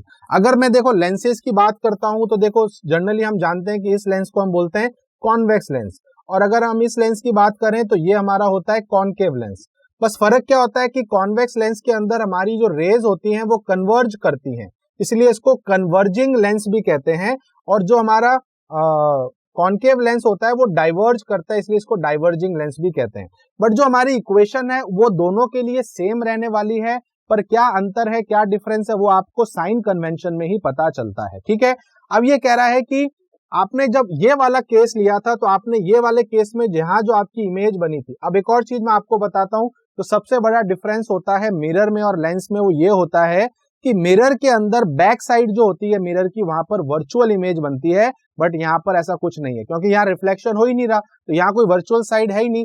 But जहां पर रियल में ये लाइट मिलती है या ये रेज मिलती है वो हमारी रियल इमेज बनती है, और जहां वर्चुअली बनती है जैसे कि यहाँ पर आपके कॉनकेव में यहाँ इमेज बनेगी, इसमें यहाँ पर इमेज बनेगी, तो ये जो इमेज आपकी बन रही है ये रियल इमेज बन रही है। क्यों? क्योंकि ये रियलिटी में मिल रही है, बट कॉनकेव के अंदर यहाँ पर ये वर्चुअली मिलेगा फोकस पे, तो यहाँ पर आपकी वर्चुअल इमेज बनेगी। तो यहाँ थोड़ा डिफरेंस क्या है कि इस साइड अगर इमेज बनती है तो वो वर्चुअल है, इस साइड अगर बनती है तो रियल है। पर जब हमने डेरिवेशन किया तो हमने अभी रियल इमेज ली थी।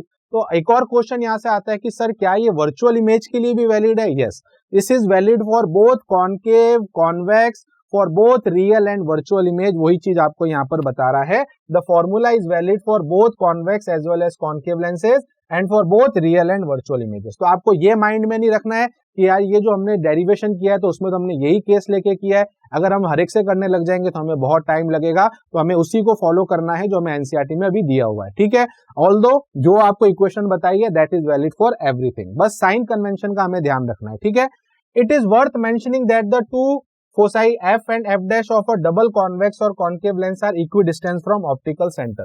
देखो जनरल हम यहाँ पर जानते हैं कि जब हम डबल कॉन्वेक्स या कॉनकेव की बात करते हैं, डबल का मतलब होता है जिसमें दो सरफेसेस हैं ना, इसको डबल बोलते हैं। तो ऑब्वियसली बात है इसमें दो सर्कल बनेंगे तो इसके दो सेंटर आएंगे, है ना। तो पहले वाले को हम C1 कहते हैं, दूसरे को C2 कहते हैं। तो इनकी भी दो जो आएंगी फोकस आएंगी, तो ये वाली जो फोकस होती है इसको हम F2 बोलते हैं, इसको हम F1 बोलते हैं। तो यहां से इसका डिस्टेंस और इसका डिस्टेंस जो होता है फोकल लेंथ का वो हमारा सेम होता है, इक्वी डिस्टेंस होता है। अगर मैं यहाँ पर कॉनकेव की बात करूं तो कॉनकेव में भी सेम है, यहाँ पर ये हमारा C2, ये हमारा C1, ये हमारा F1, ये हमारा F2। तो यहां से भी ये जो डिस्टेंस होते हैं दोनों ये सेम होते हैं। तो आपको ये चीज समझनी है कि ये इक्वी डिस्टेंस होता है दोनों लेंसेज की जो फोकल लेंथ होती है। मिरर और लेंस में सबसे बड़ा जो डिफरेंस है वो ये है कि मिरर में एक ही सरफेस होती है जो हमारी स्फेरिकल होती है, तो एक ही सेंटर होता है, एक ही फोकस होती है, बट यहाँ पर दो फोकस होती है, दो सेंटर होते हैं। इसीलिए आपको ये देखना पड़ेगा कि यहाँ पर एक जो फोकस है और जो दूसरी फोकस है दोनों इक्वी डिस्टेंस होती है, यानी कि दोनों का डिस्टेंस ऑप्टिकल सेंटर से सेम होता है। ठीक है, समझ में आ गया? Okay, the focus on the side of the original source of light is called the first focal point, whereas the other is called as the second focal length. अब the focus of the side of the original source of the light, जहां से original source of की light की तरफ जो आपका focus होता है उसको हम फर्स्ट फोकल पॉइंट कहते हैं। जैसे कि मैंने यहाँ F1 लिखा है, बट बुक में आप देखेंगे इसको कैपिटल F लिखा है, और जो दूसरा वाला है उसको F' लिखा है, जो कि हमारा अदर साइड पर होता है, उसको हम सेकंड फोकल पॉइंट कहते हैं। ठीक है, बात समझ में आ गई? चलिए आगे चलते हैं। To find the image of an object by lens we can in principle take any two rays emanating from a point of an object, trace their path using the law of refraction and find the point where the refracted ray meet or appear to meet। अब यहाँ पर basically ये आपसे ये चीज कह रहे हैं कि we already know there are few rules to the formation of image. ये चीज मिरर में भी सेम थी, यहाँ पर भी सेम है। मिरर में क्या होता था, मिरर में हम इमेज तभी बनाते थे जब हमारे वहां पर 4 रूल थे। याद करिए क्या रूल थे। अगर लाइट पैरेलल आ रही है तो आफ्टर रिफ्लेक्शन वो फोकस से निकलेगी, क्या तो हम या तो वो वाली एक रे ले लें। वैसे तो 4 केस होते हैं, 4 में से कोई भी अगर 2 रे आप लेते हैं तो आप उससे इमेज बना सकते हैं। वो चीज यहाँ पर भी है। तो मैं आपको पहले एक बार वो समझा देता हूँ, फिर हम आगे चलते हैं, देखते हैं एनसीईआरटी हमें यहाँ पर क्या बताएगा। देखिए जब हम कॉन्वेक्स की बात करते हैं, पहले हम कॉन्वेक्स देख लेते हैं। तो कॉन्वेक्स के अंदर जो पहला हम रूल देखते हैं वो ये है कि अगर लाइट आपकी पैरेलल आ रही है तो वो एक पॉइंट पर मिलेगी जिसको हम बोलते हैं फोकस। या तो हम ये वाली रे ले सकते हैं पहला। दूसरा है कि अगर हमारी लाइट फर्स्ट फोकस से निकल रही है, ये हमारा F1 है, ठीक है, ध्यान रखना ये F2 है। तो अगर हमारी लाइट फर्स्ट फोकस से निकल रही है सो आफ्टर रिफ्रैक्शन वो यहां से पैरेलल हो जाएगी। ये हमारा रूल नंबर 2 है। अच्छा, थर्ड रूल क्या है, याद करिए सेंटर वाला रूल था कि अगर लाइट आपकी फॉर एग्जांपल C1 C2, यहाँ पर 2 पॉइंट होते हैं C1 C2, वहां तो ऐसा होता था कि C1 अलग था C2 अलग था। तो अगर आपकी लाइट C1 से पास हो रही है तो आफ्टर रिफ्लेक्शन वो C2 से निकलेगी। तो ये हमारी तीसरा रूल होता है। और चौथा रूल हमारा ऑप्टिकल सेंटर का होता है। वो ये कहता है कि अगर लाइट आपकी ऑप्टिकल सेंटर से आती है तो बिल्कुल कोई भी डाइवर्जन के बिना वो वैसी ही निकल जाती है। तो ये जो 4 रूल होते हैं ये हमारे कॉन्वेक्स के होते हैं, डबल कॉन्वेक्स के। अब अगर मैं कॉनकेव की बात करूं तो चलिए कॉनकेव के भी देख लेते हैं कि कॉनकेव में हम क्या रूल यूज करते हैं। सेम रूल्स होते हैं बट वहां पर थोड़ा सा फर्क होता है इमेजेस को लेके। अब जैसे पहला हम कॉनकेव का केस लेते हैं। अब कॉनकेव में क्या होता है कि रियल में तो कभी भी लाइट्स मिलती नहीं है, रीजन बीइंग ये डाइवर्जिंग है। तो पहली रे आई पैरेलल, तो पैरेलल रे तो ऐसे डाइवर्ज हो गई। बट अगर आप देखेंगे वर्चुअली वो कहां पर मिलती है, F1 पे मिलती है, पहला रूल। दूसरा रूल याद करिए क्या कह रहा था कि अगर लाइट हमारी फोकस से पास होती है ना, अगर हमारी लाइट फोकस से पास होती है तो वो कुछ इस तरीके से डाइवर्ज हो गई, बट रियलिटी के अंदर आप देखेंगे तो वो यहाँ पर आपको देखने को मिलेगी। फिर हम देखते हैं कि सी वाला केस, तो वो भी वहां पर सेम है। देखिए अगर आप ओवरऑल देखेंगे तो चारों केसेस जो हमने यहाँ पर देखे हैं वो हमें सेम देखने को मिलते हैं। बट ये रूल्स के अंदर आपको 4 लाइट दिखी है, यानी कि 4 केस दिखे हैं। तो किन्हीं 2 केस को अगर आप यूज कर लेंगे तो आप उससे इमेज यहाँ पर बना सकते हैं। अब देखिए, अब अगर हम यहाँ पर वापस अगर थ्योरी देखते हैं तो वो यहाँ पर यही कह रहा है, to find an image of object by lens we can principle take any 2 rays emitting from a point. तो कोई भी 2 रेज को अगर हम लेते हैं तो हम उनके अगर पाथ को ट्रेस करें so we can form a image, ठीक है। In practice however it is convenient to choose any 2 of the following rays. अब आपको एनसीईआरटी में अगेन वही चीज जो मिरर में बताई थी, वो 4 रूल जो भी मैंने आपको बताए हैं। तो ये कह रहा है इन प्रैक्टिस अगर आप कोई भी 2 अपने केस लेते हैं तो आप वहां से इमेज बना सकते हैं। वो 2 केस क्या है, पहला केस ये कह रहा है the ray emitting from a object parallel to a principal axis of the lens after refraction passes through the second principal focus. यही तो मैंने अभी देखो आपको बताया है, यही तो मैंने बताया, अगर पैरेलल आती है तो वो सेकंड फोकस पर मिलती है, ठीक है। पहला तो ये केस हो गया, ये हमारे कॉन्वेक्स के लिए हो गया, कॉनकेव के लिए वो फर्स्ट बन जाएगा, ठीक है। The ray of light, second case passing through the optical centre, ये हमारा जो हमने भी मैंने आपको फोर्थ बताया, यहाँ सेकंड बता दिया, कोई दिक्कत की बात नहीं है। अगर लाइट हमारे ऑप्टिकल सेंटर से जाती है तो वो बिना डाइवर्जन के स्ट्रेट पास हो जाएगी, भले वो कॉनकेव हो भले वो कॉन्वेक्स हो, यहाँ पर कोई फर्क नहीं आता दोनों के बीच में। थर्ड रूल कह रहा है the ray of light passing through the first principle focus, पहली प्रिंसिपल फोकस से अगर लाइट पास करेगी तो वो पैरेलल बन जाती है कॉन्वेक्स के अंदर, और for concave emerges parallel to the principal axis after the refraction, और उसमें भी वो क्या बन जाती है, पैरेलल बन जाती है, ठीक है। तो वही सेम केस है। और अगर हम यहाँ पर बात करें आई थिंक फोर्थ केस, इसमें है 3 केस दिए हुए हैं, तो इन 3 केसेस के बेसिस पे अगर हम यहाँ पर देखें तो अगर आप देख सकते हैं यहाँ तीनों केसेस आपको समझाए गए हैं, तीनों रेज आपको समझाई गई हैं। तो पहली रे अगर आप देखेंगे कि जो रे पैरेलल आ रही है तो वो फोकस से पास होगी, सेकंड जो ऑप्टिकल से आ रही है वो सीधी हो जाएगी, अगर वो सेकंड से आ रही है तो वो पैरेलल हो जाएगी। तो तीनों रेस को मिला के आप इमेज को ट्रेस कर सकते हैं।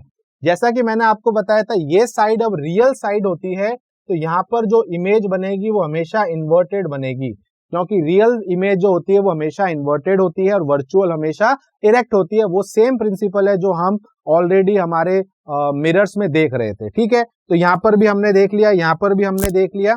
अब यहाँ पर क्या हो रहा है कि जो ऑब्जेक्ट है वो हमारे लेंस से आगे, तो यहाँ पर हमारा अब ये कॉनकेव लेंस है, तो कॉनकेव लेंस में भी पहला केस ये वाला हो गया, सेकंड केस ये वाला हो गया, यहाँ तो 2 से ही हमारा काम हो जाता है। तो कुल मिला के 2 रेज आपको मिनिमम चाहिए होती है इमेज को ट्रेस करने के लिए, जो कि सेम है जो हमारा मिरर में था, बस फर्क आपको ये देखना पड़ेगा कि रियल साइड और वर्चुअल साइड कौन सी है। इसके अलावा मैं एक और पॉइंट आपको यहाँ बताऊंगा, बिकॉज आगे जाके आपको ये प्रॉब्लम आ सकती है। देखो, जब हम बात करते हैं कॉन्वेक्स की, ठीक है, तो कॉन्वेक्स के अंदर आप बोलेंगे सर हमारे पास तो दो फोकल लेंथ है, हमारे पास एक f2 भी है मतलब पॉइंट और एक f1 भी है, तो हमारे पास सर दो फोकल लेंथ है f1 और f2। बट जैसा आपको पता है दोनों का डिस्टेंस हम सेम ही लेते हैं, तो लेट्स से इसकी फोकल लेंथ f है। जब हम साइन कन्वेंशन यहाँ लगाते हैं, ऑल्दो रूल तो सेम है, बट आप कंफ्यूज होंगे कि सर हम कौन सी फोकल लेंथ लें, तो आपको ध्यान रखना है कॉन्वेक्स के अंदर हम वो वाली फोकल लेंथ लेते हैं जिसमें रियल में हमारी यहाँ पर लाइट फोकस पे मिलती है। तो इस केस में हमें ये वाली फोकल लेंथ लेनी है, तो हमारा जो f2 है वो हमें यहाँ पर लेना है, तो इस कंसीडर में हमें डायरेक्शन ये वाली लेनी है। तो इसीलिए कॉन्वेक्स लेंस की फोकल लेंथ हमेशा पॉजिटिव लेनी है जब हम साइन कन्वेंशन लगाएंगे, क्योंकि जब हम आप देख सकते हैं कि जब हम लेंस इक्वेशन लगाएंगे तो हम फोकल लेंथ कौन सी लें सर, f1 ले f2 लें, ऑल्दो दोनों फोकल लेंथ इक्वी डिस्टेंस होती है ऑप्टिकल सेंटर से, बट आपको अगर साइन कन्वेंशन की बात आ गई तो आप कंफ्यूज हो सकते हैं। तो जहां रियल में इमेज मिलती है कॉन्वेक्स में, वो हमारा रियल फोकस है, तो रियल फोकस यहाँ पर हमारा पॉजिटिव का ही लेना है। साइन कन्वेंशन में ये चीज आपको ध्यान रखनी है। अब एनसीईआरटी को लगता है यार आप जानते होंगे, बट ऐसा ठीक है, कई बार हम भूल जाते हैं। कॉनकेव की अगर मैं यहाँ पर बात करूं तो कॉनकेव में उल्टा हो जाएगा। कॉनकेव में देखो रियल में तो ये कभी भी नहीं मिलती लाइट्स, है ना, तो ये आपको वर्चुअली यहाँ पर मिलती है, तो ये f1 पे मिलती है ऑल्दो, तो यहाँ पर हमारी फोकल लेंथ जो है वो हमारी नेगेटिव लेनी है। तो अगर आपसे कोई शॉर्ट क्वेश्चन में ये पूछ ले कि नेगेटिव फोकल लेंथ किसकी होती है, तो आप बोलेंगे कॉनकेव लेंस की, और पॉजिटिव फोकल लेंथ किसकी होती है, तो वो होती है हमारे कॉन्वेक्स की। तो ये चीज आपको ध्यान में रखनी है, क्योंकि ये चीज आपके आगे काम आने वाली है। तो ये लगभग सिमिलर चीजें यहाँ पर होती है। Figure 19.a and B illustrate these rules of convex and concave lens respectively, जो दो मैंने अभी आपको ये दिखाए हैं, तो इन दोनों को एनसीईआरटी ने कह रहा है कि इससे आपको समझ में आ जाएगा कि कौन कौन से रूल्स होते हैं इमेज बनाने के। You should practice drawing similar ray diagrams for different position of the object with respect to the lens and also verify that lens formula, that is जो हमने इक्वेशन देखी थी lens equation, holds good for all cases. तो कोई भी case हो, कहीं पर भी ऑब्जेक्ट हो, इमेज कहीं पर भी बन रही हो, डजंट मैटर, जो हमारी लेंस इक्वेशन है जो कि क्या थी, वापस रिकॉल कर लेते हैं, 1/f equals to 1/v minus 1/u। तो ये इक्वेशन जो है ये हर एक केस के लिए वैलिड रहती है, डजंट मैटर। तो ये कह रहा है आपको अगर लगता है तो आप वेरीफाई कर सकते हैं, ठीक है। Here again it must be remembered that the each point of an object gives out infinite number of rays. But NCERT फिर ये बोल रहा है कि ये जरूरी नहीं है कि अगर आप 2 रेज से या 3 रेज से इमेज बना रहे हैं तो इसका मतलब एक ऑब्जेक्ट से 3 रे ही निकल रही है, नहीं, इनफाइनाइट रेज निकलती है। ये हमने मिरर में भी समझा था कि उन्होंने मिरर में भी हमें यही चीज समझाई थी कि इनफाइनाइट रेज निकलती हैं, तो वो चीज यहां पर भी है, ऐसा नहीं है कि 2-3 रेज ही निकलती हैं। All these rays will pass through the same image point after refraction of lenses. But जितनी भी रेज निकले doesn't matter, आफ्टर रिफ्रैक्शन वो उसी पॉइंट पर मिलेगी जहां आपकी इमेज बनेगी। मान लो अगर पैरेलल ऑब्जेक्ट पड़ा है तो उससे इनफाइनाइट अगर रेज निकल रही हैं तो वो आफ्टर रिफ्रैक्शन वो फोकस पे मिलेगी। अगर कॉन्वेक्स की हम बात कर रहे हैं तो वो रियल फोकस पे मिलेगी। ये कुछ भी कर लो, कितनी भी रेज हो वो मिलेगी उसी पॉइंट पर जहां उसको मिलना है, ठीक है। तो ये कुछ एक बेसिक जो कहते हैं ना कंसर्न्स हैं एनसीईआरटी के, तो वो आपको बस बताना चाहता है। ऑल्दो आप इस चीज को ये ना लेके चलें कि सिर्फ 3 रेज ही होती हैं, इनफाइनाइट रेज बहुत सारी निकलती हैं, ठीक है। तो ये चीज आपको पता होना चाहिए। अब इसके बाद जो होता है वो मैग्निफिकेशन को एनसीईआरटी ने साथ में इंडल्ज कर लिया, ऑल्दो कोई डिफरेंस है, इसका कोई सेक्शन नहीं है, क्योंकि वो ऑलरेडी ये समझता है कि आप ऑलरेडी ये जानते हैं। मिरर जब हमने पढ़ा था उसके अंदर रिफ्लेक्शन जब हमने पढ़ा था वहां पर हमने मैग्निफिकेशन समझा था। ऑल्दो उसका कॉन्सेप्ट और यहाँ पर कॉन्सेप्ट भी सेम है। मैग्निफिकेशन का मतलब ही होता है कि जो हमारा इमेज है उसका साइज ऑब्जेक्ट के कंपैरिजन में क्या है, छोटा है, बड़ा है, सेम है। तो although magnification is same thing, but again sine convention लगाना पड़ेगा और यहाँ पर थोड़ा सा मैग्निफिकेशन का फॉर्मूला चेंज होता है। अगर मैं यहाँ पर मैग्निफिकेशन के फॉर्मूले की बात करूं, देखो पहले मैं आपसे वो बात करता हूं जो हमने मिरर्स में पढ़ा था। तो मिरर के अंदर देखो क्या हुआ था, मिरर के अंदर जो मैग्निफिकेशन था वो था height of image upon height of object, और एक और फॉर्मूला था -v/u। बट जब हम लेंसेज की बात करते हैं तो थोड़ा सा चेंज आता है। लेंसेज के अंदर जो मैग्निफिकेशन होता है उसका ये वाला फॉर्मूला तो सेम है, height of image upon height of object. तो यहाँ पर ये इमेज अपॉन ऑब्जेक्ट है, बट यहाँ पर अब ये माइनस साइन बस हट जाता है। तो बस यही एक हमारा डिफरेंस है जो यहाँ हमें देखने को मिलता है। ऑल्दो साइन कन्वेंशन तो आपको लगाना ही है, उसमें तो कोई चेंज नहीं होगा, बट अब जो इक्वेशन में माइनस था अब वो हट चुका है, लेंसेज में कोई माइनस नहीं होता है। अब देखते हैं एनसीईआरटी क्या बोल रहा है। Magnification produced by lenses is defined like that for the mirror. वही सेम चीज जो मैं आपको बोल रहा हूं, जो मिरर के लिए हमने डिफाइन किया था वो सेम लेंसेज के लिए भी डिफाइन किया है, तो इस पे इतना ज्यादा एनसीईआरटी ने वेटेज नहीं दिया है। As the ratio of the size of image to the object, same चीज आ गई। Proceeding in the same way as for the spherical mirror, it is easily seen that for lenses, तो ये equation आपको ध्यान में रखनी जो मैंने यहाँ पर लेंसेज के लिए लिखी है। मिरर के लिए यहाँ माइनस आता है, बट यहाँ माइनस नहीं आता। When we apply the sign convention, we see that the erect image formed by the convex or concave lens M is positive। वो सारी चीजें सेम है। याद रखना आपको, अगर मैं बोलता हूँ कि रियल इमेज है, तो रियल इमेज के साथ हमेशा आपको यह ध्यान रखना है कि हमारा इन्वर्टेड इमेज बनती है। इन्वर्टेड में हमारा एरो नीचे की ओर होता है और इस केस में हमारा मैग्निफिकेशन नेगेटिव का होगा। और अगर मेरी इमेज वर्चुअल है तो वर्चुअल के साथ इरेक्ट आता है, इरेक्ट का मतलब सीधा होता है, तो इस केस में मैग्निफिकेशन पॉजिटिव का आएगा। That is the same thing, जो चीज आपको यहीं पर ही बता रहे हैं। Image formed by the convex और concave lens M is positive जब हमारी इमेज इरेक्ट है और वर्चुअल है, while for inverted and real image M is negative. तो ये चीज आपको यहाँ पर ध्यान रखनी है, जो कि सेम थी हमारे मिरर के अंदर। ओके, अब चलिए एक सॉल्व्ड एग्जांपल हमें एनसीईआरटी में दिखता है, जो कि एग्जांपल नंबर 9.7 है।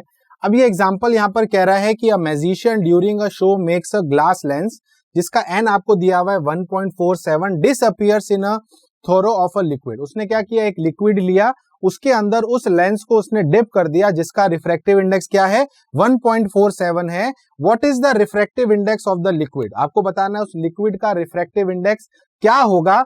Could the liquid be a water, क्या वो लिक्विड जो हमने जिसमें इस लेंस को डिप किया था क्या वो हमारा लिक्विड है। अब देखो यहाँ आपको एक चीज समझनी है कि magician during the show disappear, यानी कि उसने उस लेंस को गायब कर दिया। अब आप खुद सोचो, अगर मैं समझ लो इस तरीके का लिक्विड ले रहा हूं और इस लिक्विड में अगर मैं एक लेंस को डिप कर रहा हूं और ये जो लेंस है ये हमारा डिसअपियर हो गया, इसका मतलब ये है कि जो लेंस का रिफ्रैक्टिव इंडेक्स है और ये जो हमारा लिक्विड का रिफ्रैक्टिव इंडेक्स है ये सेम होना चाहिए। बात समझ में आ रही है, यानी कि इन दोनों का रिफ्रैक्टिव इंडेक्स क्या होगा, सेम। याद करिए जब हमने लेंस मेकर फॉर्मूला बनाया था तो उसमें हमने क्या देखा था कि एक ये लेंस होता है, बाहर वाला मीडियम हम एयर लेते हैं जनरली, ये हमारा ग्लास होता है और यहाँ पर ये एयर होता है। अब ये कह रहा है कि ये जो अंदर का रिफ्रैक्टिव इंडेक्स है वो ग्लास का वो 1.47 है, तो इसका मतलब ये है कि अगर बाहर वाला भी मीडियम सेम हुआ तो रिफ्रैक्शन होगा ही नहीं। तो इसका मतलब ये है कि जब रिफ्रैक्शन होगा ही नहीं, इसका मतलब दोनों मीडियम सेम है। तो सिंपल सी चीज यहाँ पर ये है कि दोनों का रिफ्रैक्टिव इंडेक्स सेम होगा तभी वो डिसअपियर होगा। तो ये इसका मेन है। तो जो भी लिक्विड उस मैजिशियन ने यूज किया है उसका रिफ्रैक्टिव इंडेक्स और उस लेंस का रिफ्रैक्टिव इंडेक्स सेम होगा, जो कि एज पर द क्वेश्चन 1.47 होगा। तो जो भी ये लिक्विड हम यहाँ पर यूज कर रहे हैं इसका रिफ्रैक्टिव इंडेक्स है 1.47। कितना है, 1.47। अब आपको यहाँ पर यह कहना है कि जो लिक्विड हम यूज कर रहे हैं वो क्या है, वो भी हमारा सेम ही है। अच्छा, एक और चीज आपको बता देता हूं, अगर मैं यहाँ पर लेंस मेकर फॉर्मूला लगाऊंगा तो 1/f हमारा 0 आएगा। क्यों, क्योंकि n2 - n1, n2 n1 तो सेम है ना। हमारे इस केस में n2 और n1 तो सेम है, तो इस केस में इधर वाली चीज 0 हो जाएगी। तो इसका मतलब हमारी फोकल लेंथ कितनी आ जाएगी, इनफाइनाइट। और फोकल लेंथ इनफाइनाइट किसकी होती है, हमारी प्लेन शीट की या प्लेन जो हमारा लेंस हो सकता है उसकी हो सकती है। अभी आपको इतना नहीं पूछा है what is the refractive index of liquid पूछा है, तो वो सेम रहेगा जो कि हमारे लेंस का है, जो कि 1.47 है। अब क्या ये लिक्विड है, नहीं। जो लिक्विड होता है उसकी हम बात करें, अगर हम वाटर की बात करें, क्या ये वाटर है, वाटर नहीं हो सकता, क्योंकि वाटर का होता है 1.33 जो कि 4/3 होता है। तो ऑब्वियसली ये सेम नहीं है, तो ये चीज भी आपकी गलत है। Could the liquid be water, no, it can not be water. तो अगर आपको यहाँ पर ये समझना है कि ये रिफ्रैक्टिव इंडेक्स किस लिक्विड का है, तो वैसे तो आपसे पूछा नहीं, आपसे पूछा हाँ या नहीं, ये नहीं होगा, क्योंकि वाटर का रिफ्रैक्टिव इंडेक्स 1.33 होता है। तो ये जो लिक्विड जिसका रिफ्रैक्टिव इंडेक्स 1.47 होता है वो होता है हमारा ग्लिसरीन। ठीक है, तो ये जो ग्लिसरीन होता है, जो आपने कई बार सुना भी होगा, तो ग्लिसरीन जो होती है उसका रिफ्रैक्टिव इंडेक्स होता है 1.47। तो उस मैजिशियन ने क्या किया यहाँ पर, उसने उस लेंस को डिसअपियर ऐसे किया कि उसने उसको वाटर में नहीं ग्लिसरीन में डिप कर दिया तो लोगों को लगा यार लेंस कहाँ चला गया, वो जो ग्लास था वो गायब हो गया। बट ऑल्दो वो ग्लास इसलिए गायब हुआ क्योंकि दोनों का रिफ्रैक्टिव इंडेक्स क्या था, सेम था। ओके, अब चलिए नेक्स्ट टॉपिक पे चलते हैं जो कि also a very important part of this particular chapter, जो कि है पावर ऑफ लेंस। अब देखिए ये जो टॉपिक है जिसके अंदर हम देखते हैं कि जो लेंसेज हम यूज करते हैं, जैसे यानी कि या तो वो कॉनकेव है या कॉन्वेक्स है, तो उसकी पावर क्या होती है। देखो पावर को हम अगर डिफाइन करें तो पावर का मतलब होता है कि कोई लेंस कितना कैपेबल है किसी लाइट को कन्वर्ज या डाइवर्ज करने में, या अगर इसको और सिंपलर वे में बोलें कि कितना लाइट को वो बेंड कर सकता है। जैसे कि अगर मैं आपको एक सिंपल सा एग्जांपल देता हूं कि मेरे पास एक लेंस है जो थोड़ा सा थिन है, थिन का मतलब बहुत ही पतला लेंस है, ठीक है। अब अगर ये पतला लेंस होगा तो आप मुझे बताएं इसकी फोकल लेंथ दूर होगी, बेसिकली फोकस इसका दूर होगा कि पास होगा। तो अगर ये थिन लेंस है तो इसका फोकस काफी दूर होगा, बट अगर ये थोड़ा सा थिक लेंस हुआ तो इसका फोकस यानी कि फोकस पॉइंट बहुत नियर होगा। तो आप देख सकते हैं फोकस पॉइंट वो होता है जो पैरेलल लाइट को जहां पर ये कन्वर्ज करता है। तो यहां पर अगर आप देखेंगे तो यहां पर इस वाले लेंस के अंदर इसकी पावर काफी कम है क्योंकि ये काफी कम कन्वर्ज कर पा रहा है, यानी कि लाइट को बेंड कर पा रहा है। बट यहां पर आप देख सकते हैं बेंडिंग बहुत ज्यादा हो गई। तो जब हम लेंस की शेप को चेंज करते हैं तो वो उसके लाइट को कन्वर्ज या डाइवर्ज करने की जो पावर है, कैपेबिलिटी है, उसको भी हम चेंज करते हैं।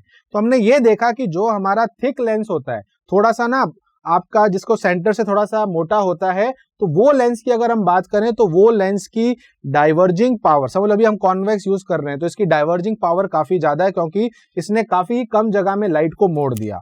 बट अगर हम थिन लेंस की बात करें, पतले लेंसेज की बात करें, तो उसका साइज इतना पतला होता है कि उसमें अब जो कन्वर्जिंग हो रही है वो काफी दूर हो रही है, इसका मतलब उसने कम ही डाइवर्ज किया है, तो उसकी पावर कम है। तो ये चीज होती है जिसको हम पावर बोलते हैं कि क्या उसकी वो पावर है कन्वर्ज या डाइवर्ज करने की लाइट को, यानी कि बेंड करने की।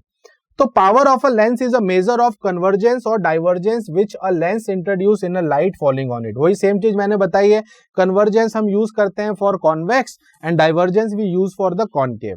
तो कॉन्वेक्स और कॉनकेव लेंस की कितनी एबिलिटी है कि वो लाइट को कितना बेंड कर सके, that is basically a power of a lens. ठीक है, clearly a lens of a shorter focal length. अब सुनना मेरी बात, यहां पर मैंने आपको एक बोला कि एक थिन लेंस है और एक थिक लेंस है, तो इसमें क्या फर्क है, साइज का फर्क है। साइज का मतलब यहां पर फोकल लेंथ से है। अब आप मुझे बताओ कि अगर किसी लेंस का फोकल लेंथ ज्यादा है तो वो दूर पॉइंट है, तो फोकल लेंथ ज्यादा है तो वो कम बेसिकली डाइवर्ट करेगा। बट अगर कोई लेंस का फोकल लेंथ छोटा है, कम है, तो वो डाइवर्ट ज्यादा करेगा। तो यही चीज आपको कह रहा है कि जिसकी फोकल लेंथ शॉर्टर है, कम है, यानी कि इस पर्टिकुलर केस में थिक लेंस में, तो वहां पर पावर ज्यादा होगी। ठीक है, the shorter focal length bends the incident light more, सही बात है, while converging it in a case of a convex lens. ठीक है, और डाइवर्जिंग का केस हम लेंगे फॉर कॉनकेव लेंस। ठीक है, the power P of a lens is defined as the tangent of the angle by which it is converges or diverges a beam of a light falling on the unit distance from the optical center। अब सुनना मेरी बात यहाँ पर, ये तो basically हमें derivation के लिए बता रहा है जो हम आगे जाके अभी अब करने वाले हैं। पर पहले आपको यहाँ पर यह समझना है कि जो आपको यहाँ से चीजें समझनी है वो ये है कि जिस भी लेंस की फोकल लेंथ ज्यादा उसकी पावर कम, और जिस भी लेंस की फोकल लेंथ कम उसकी पावर ज्यादा।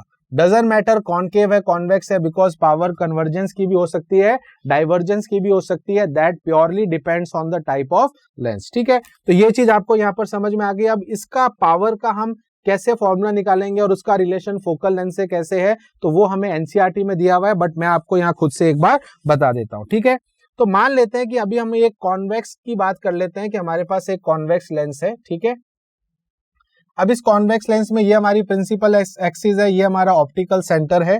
मान लेते हैं कि एक रे ऑफ लाइट आती है इस तरीके से, अब ये इसको यहाँ पर ऐसे डाइवर्ज कर देता है। ठीक है, हमें पता है कि ये डिस्टेंस जहां पर डाइवर्ज कर रहा है ये फोकस, और ये डिस्टेंस हमारी फोकल लेंथ हो जाएगी। ठीक है, मान लेते हैं कि इस पॉइंट से ऑप्टिकल सेंटर की जो हाइट है वो h है। क्या है, h है। ठीक है, और दूसरी चीज ये डिस्टेंस हमारा f है। अब हमें यहाँ पर पावर निकालनी है कि इसने लाइट को कितना डाइवर्ज किया, तो ऑब्वियसली बात है डाइवर्जेंस या कन्वर्जेंस हम एंगल के बेसिस में बताएंगे ना कि इसने कितना लाइट को डाइवर्ज किया। अगर ये लाइट रिफ्रैक्ट नहीं होती तो ये इसका ओरिजिनल पाथ होता, यस और नो, तो इतने से इसने लाइट को इतना डाइवर्ज किया है, so that is basically del. Del का मतलब यहाँ पर है कितना इसने इसको डाइवर्ज किया है, वो भी हमारी पावर ही तो है ना। तो अगर ये डेल है तो एज पर ज्योमेट्री ये भी डेल होगा, बिल्कुल होगा। तो अब हमारे पास एक ट्राइंगल हमें यहाँ पर दिख रहा है, तो चलिए इसका नेमिंग कर देते हैं। लेट्स से ये है ए, ये ओ और ये हमारा बी पॉइंट। तो हमारे पास एक ट्राइंगल आ जाएगा, ट्राइंगल ए ओ बी। अब इस ट्राइंगल ए ओ बी के अंदर अगर मैं tan थीटा लगाऊंगा यानी कि tan डेल, इस ट्राइंगल के अंदर ये आपको ट्राइंगल दिख रहा होगा, तो इसमें अगर मैं ये इक्वेशन लगाऊंगा तो परपेंडिकुलर अपॉन बेस आएगा। परपेंडिकुलर हमारा यहाँ पर h है, बेस हमारा यहाँ पर f है। अगर आपको पता है कि ये डेल काफी स्मॉल होता है ना, वेरी स्मॉल, तो आपका ये जो एंगल है यानी कि डेल है वो बहुत स्मॉल है, उस केस में ये tan theta, tan del sorry del ही हो जाएगा, तो डेल हो जाएगा h अपॉन f। और जैसा कि मैंने आपको बताया इस डेल को ही तो हम पावर कहते हैं लेंस की, तो ये पावर हो जाएगा, तो power equals to h by f। अब यहाँ पर होता क्या है कि हम इस h को यूनिटी मानते हैं, 1 मानते हैं, तो पावर क्या हो गया, पावर हो जाएगा 1 बाय f। तो ये होता है हमारे पावर का फॉर्मूला। अब आप बोलेंगे सर आपने सिर्फ कॉन्वेक्स के लिए क्या है, क्या ये कॉनकेव के लिए होता है? बिल्कुल, दोनों लेंसेज के लिए है। तो यहाँ जो आपको ये पॉइंट कह रहा है यही कह रहा है, the power p of a lens is defined as the tangent to the angle by which it converge or diverge a beam of light falling at a unit distance from the optical center। तो यही हमारा basically lens का main formula होता है। तो lens का हमें यहां से फॉर्मूला समझना है, 1/f होता है, यानी कि रेसिप्रोकल ऑफ, ठीक है, रेसिप्रोकल ऑफ फोकल लेंथ। तो ये हमारा रेसिप्रोकल होता है फोकल लेंथ का। तो किसी भी लेंस का अगर आपको फोकल लेंथ पता है तो आप उसकी पावर निकाल सकते हैं, बस उसको उल्टा कर देना। फॉर एग्जाम्पल अगर किसी की फोकल लेंथ 10 सेंटीमीटर है तो 1/10 सेंटीमीटर आप उसको कर देंगे तो आप उसकी पावर निकाल देंगे।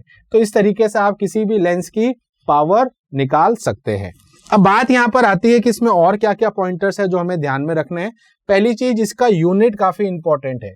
अगर हम यहाँ पर यूनिट की बात करें तो ऐसा यूनिट जो होती है किसकी, पावर की, लेंस की पावर की, वो हम यूज करते हैं dioptre. Dioptre is a very important unit जिसको हम डी से डिनोट करते हैं। एक चीज आप ध्यान रखना, अभी मैंने बोला पावर क्या होता है, 1/f, है ना। अब अगर ये 1/f है तो फोकल लेंथ, तो हम अगर ऐसा यूनिट की बात करें तो ये मीटर इनवर्स हो गया ना।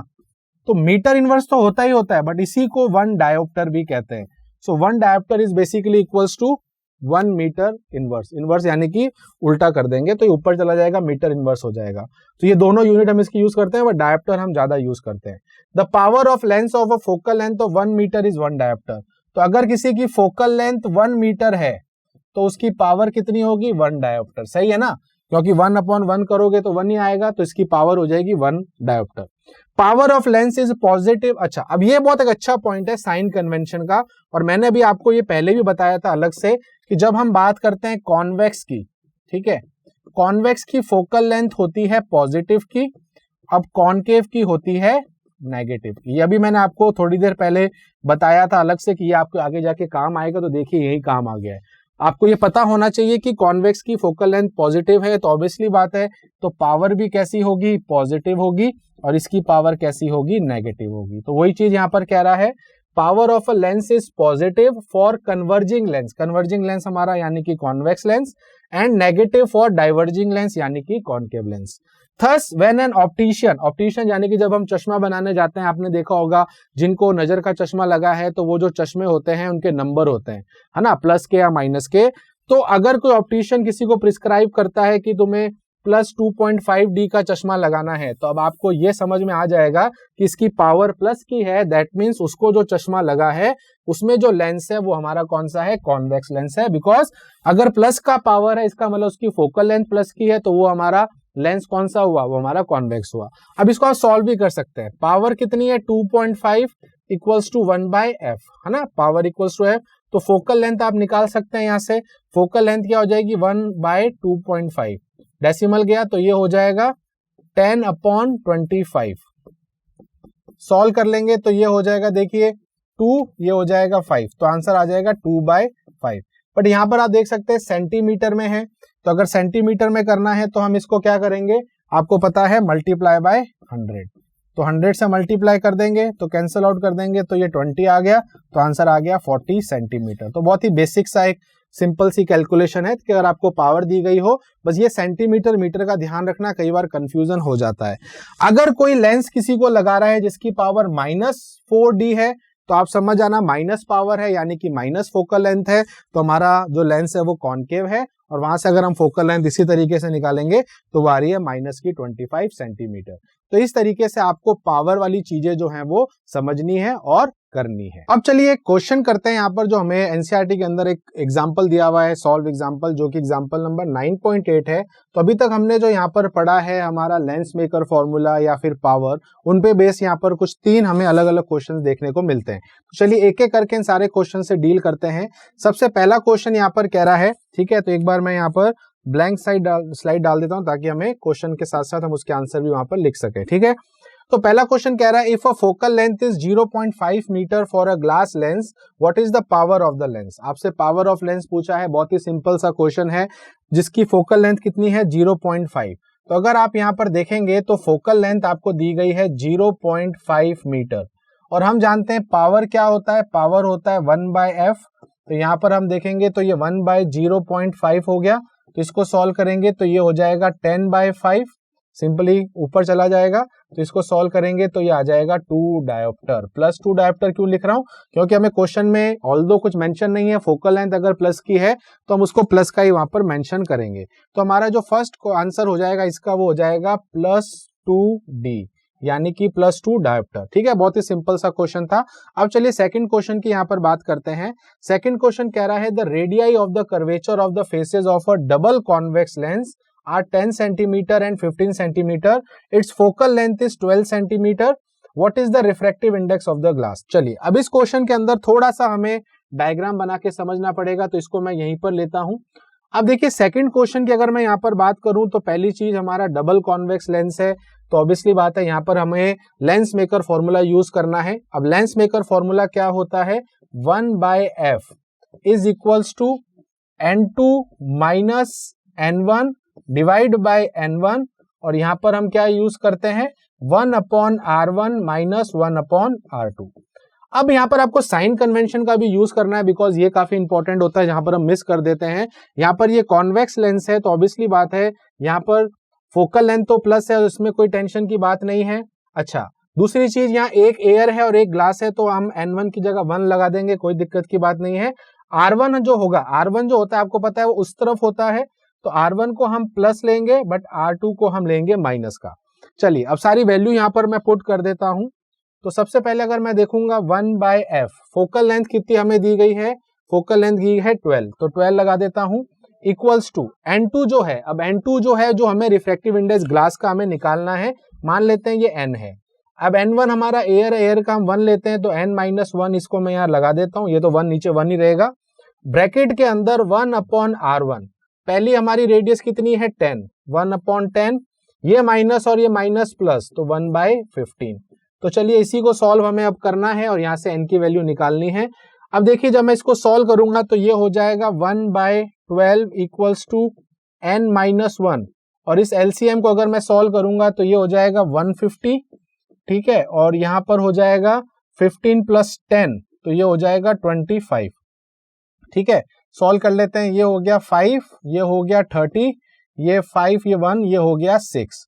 तो यहां से अगर हम देखें तो 1/12 इक्वल्स टू आ गया n-1, और यहां आ गया 1/6। इससे कैंसल आउट कर देते हैं, ये हो गया 2, ये हो गया 1। तो ये n-1 किसके बराबर हो गया, 1/2 के, तो n किसके इक्वल हो गया 1/2 + 1। तो इसको सॉल्व कर लेते हैं, तो आंसर आ जाएगा 3/2, और 3/2 जो होता है आपको पता है वो होता है अप्रॉक्स 1.5। तो ग्लास का जो हमारा रिफ्रैक्टिव इंडेक्स होता है वो 1.5 ही होता है। तो इस तरीके से हमने सेकंड जो पार्ट था इस क्वेश्चन का उसको डील किया। आई होप सबको समझ में आ गया होगा। तो हमारे जो सेकंड क्वेश्चन है इसका आंसर हो जाएगा n = 1.5, ठीक है। अब चलिए थर्ड क्वेश्चन की यहाँ पर हम बात करते हैं, तो चलो इसको यहाँ से रब कर देते हैं। अब थर्ड क्वेश्चन में भी आपको वही चीज वापस करनी है, लेंस मेकर फॉर्मूला लगाना है, तो चलिए उसको ट्राई करते हैं। अब अगर आप इस क्वेश्चन को देखेंगे, यहाँ पर ये कह रहा है कि अ कॉन्वेक्स लेंस, तो हमारा जो लेंस है यहाँ पर वो कौन सा है, कॉन्वेक्स लेंस है, 20 सेंटीमीटर जिसकी फोकल लेंथ है in air, what is the focal length in water. तो वाटर में उसकी फोकल लेंथ हमें बतानी है।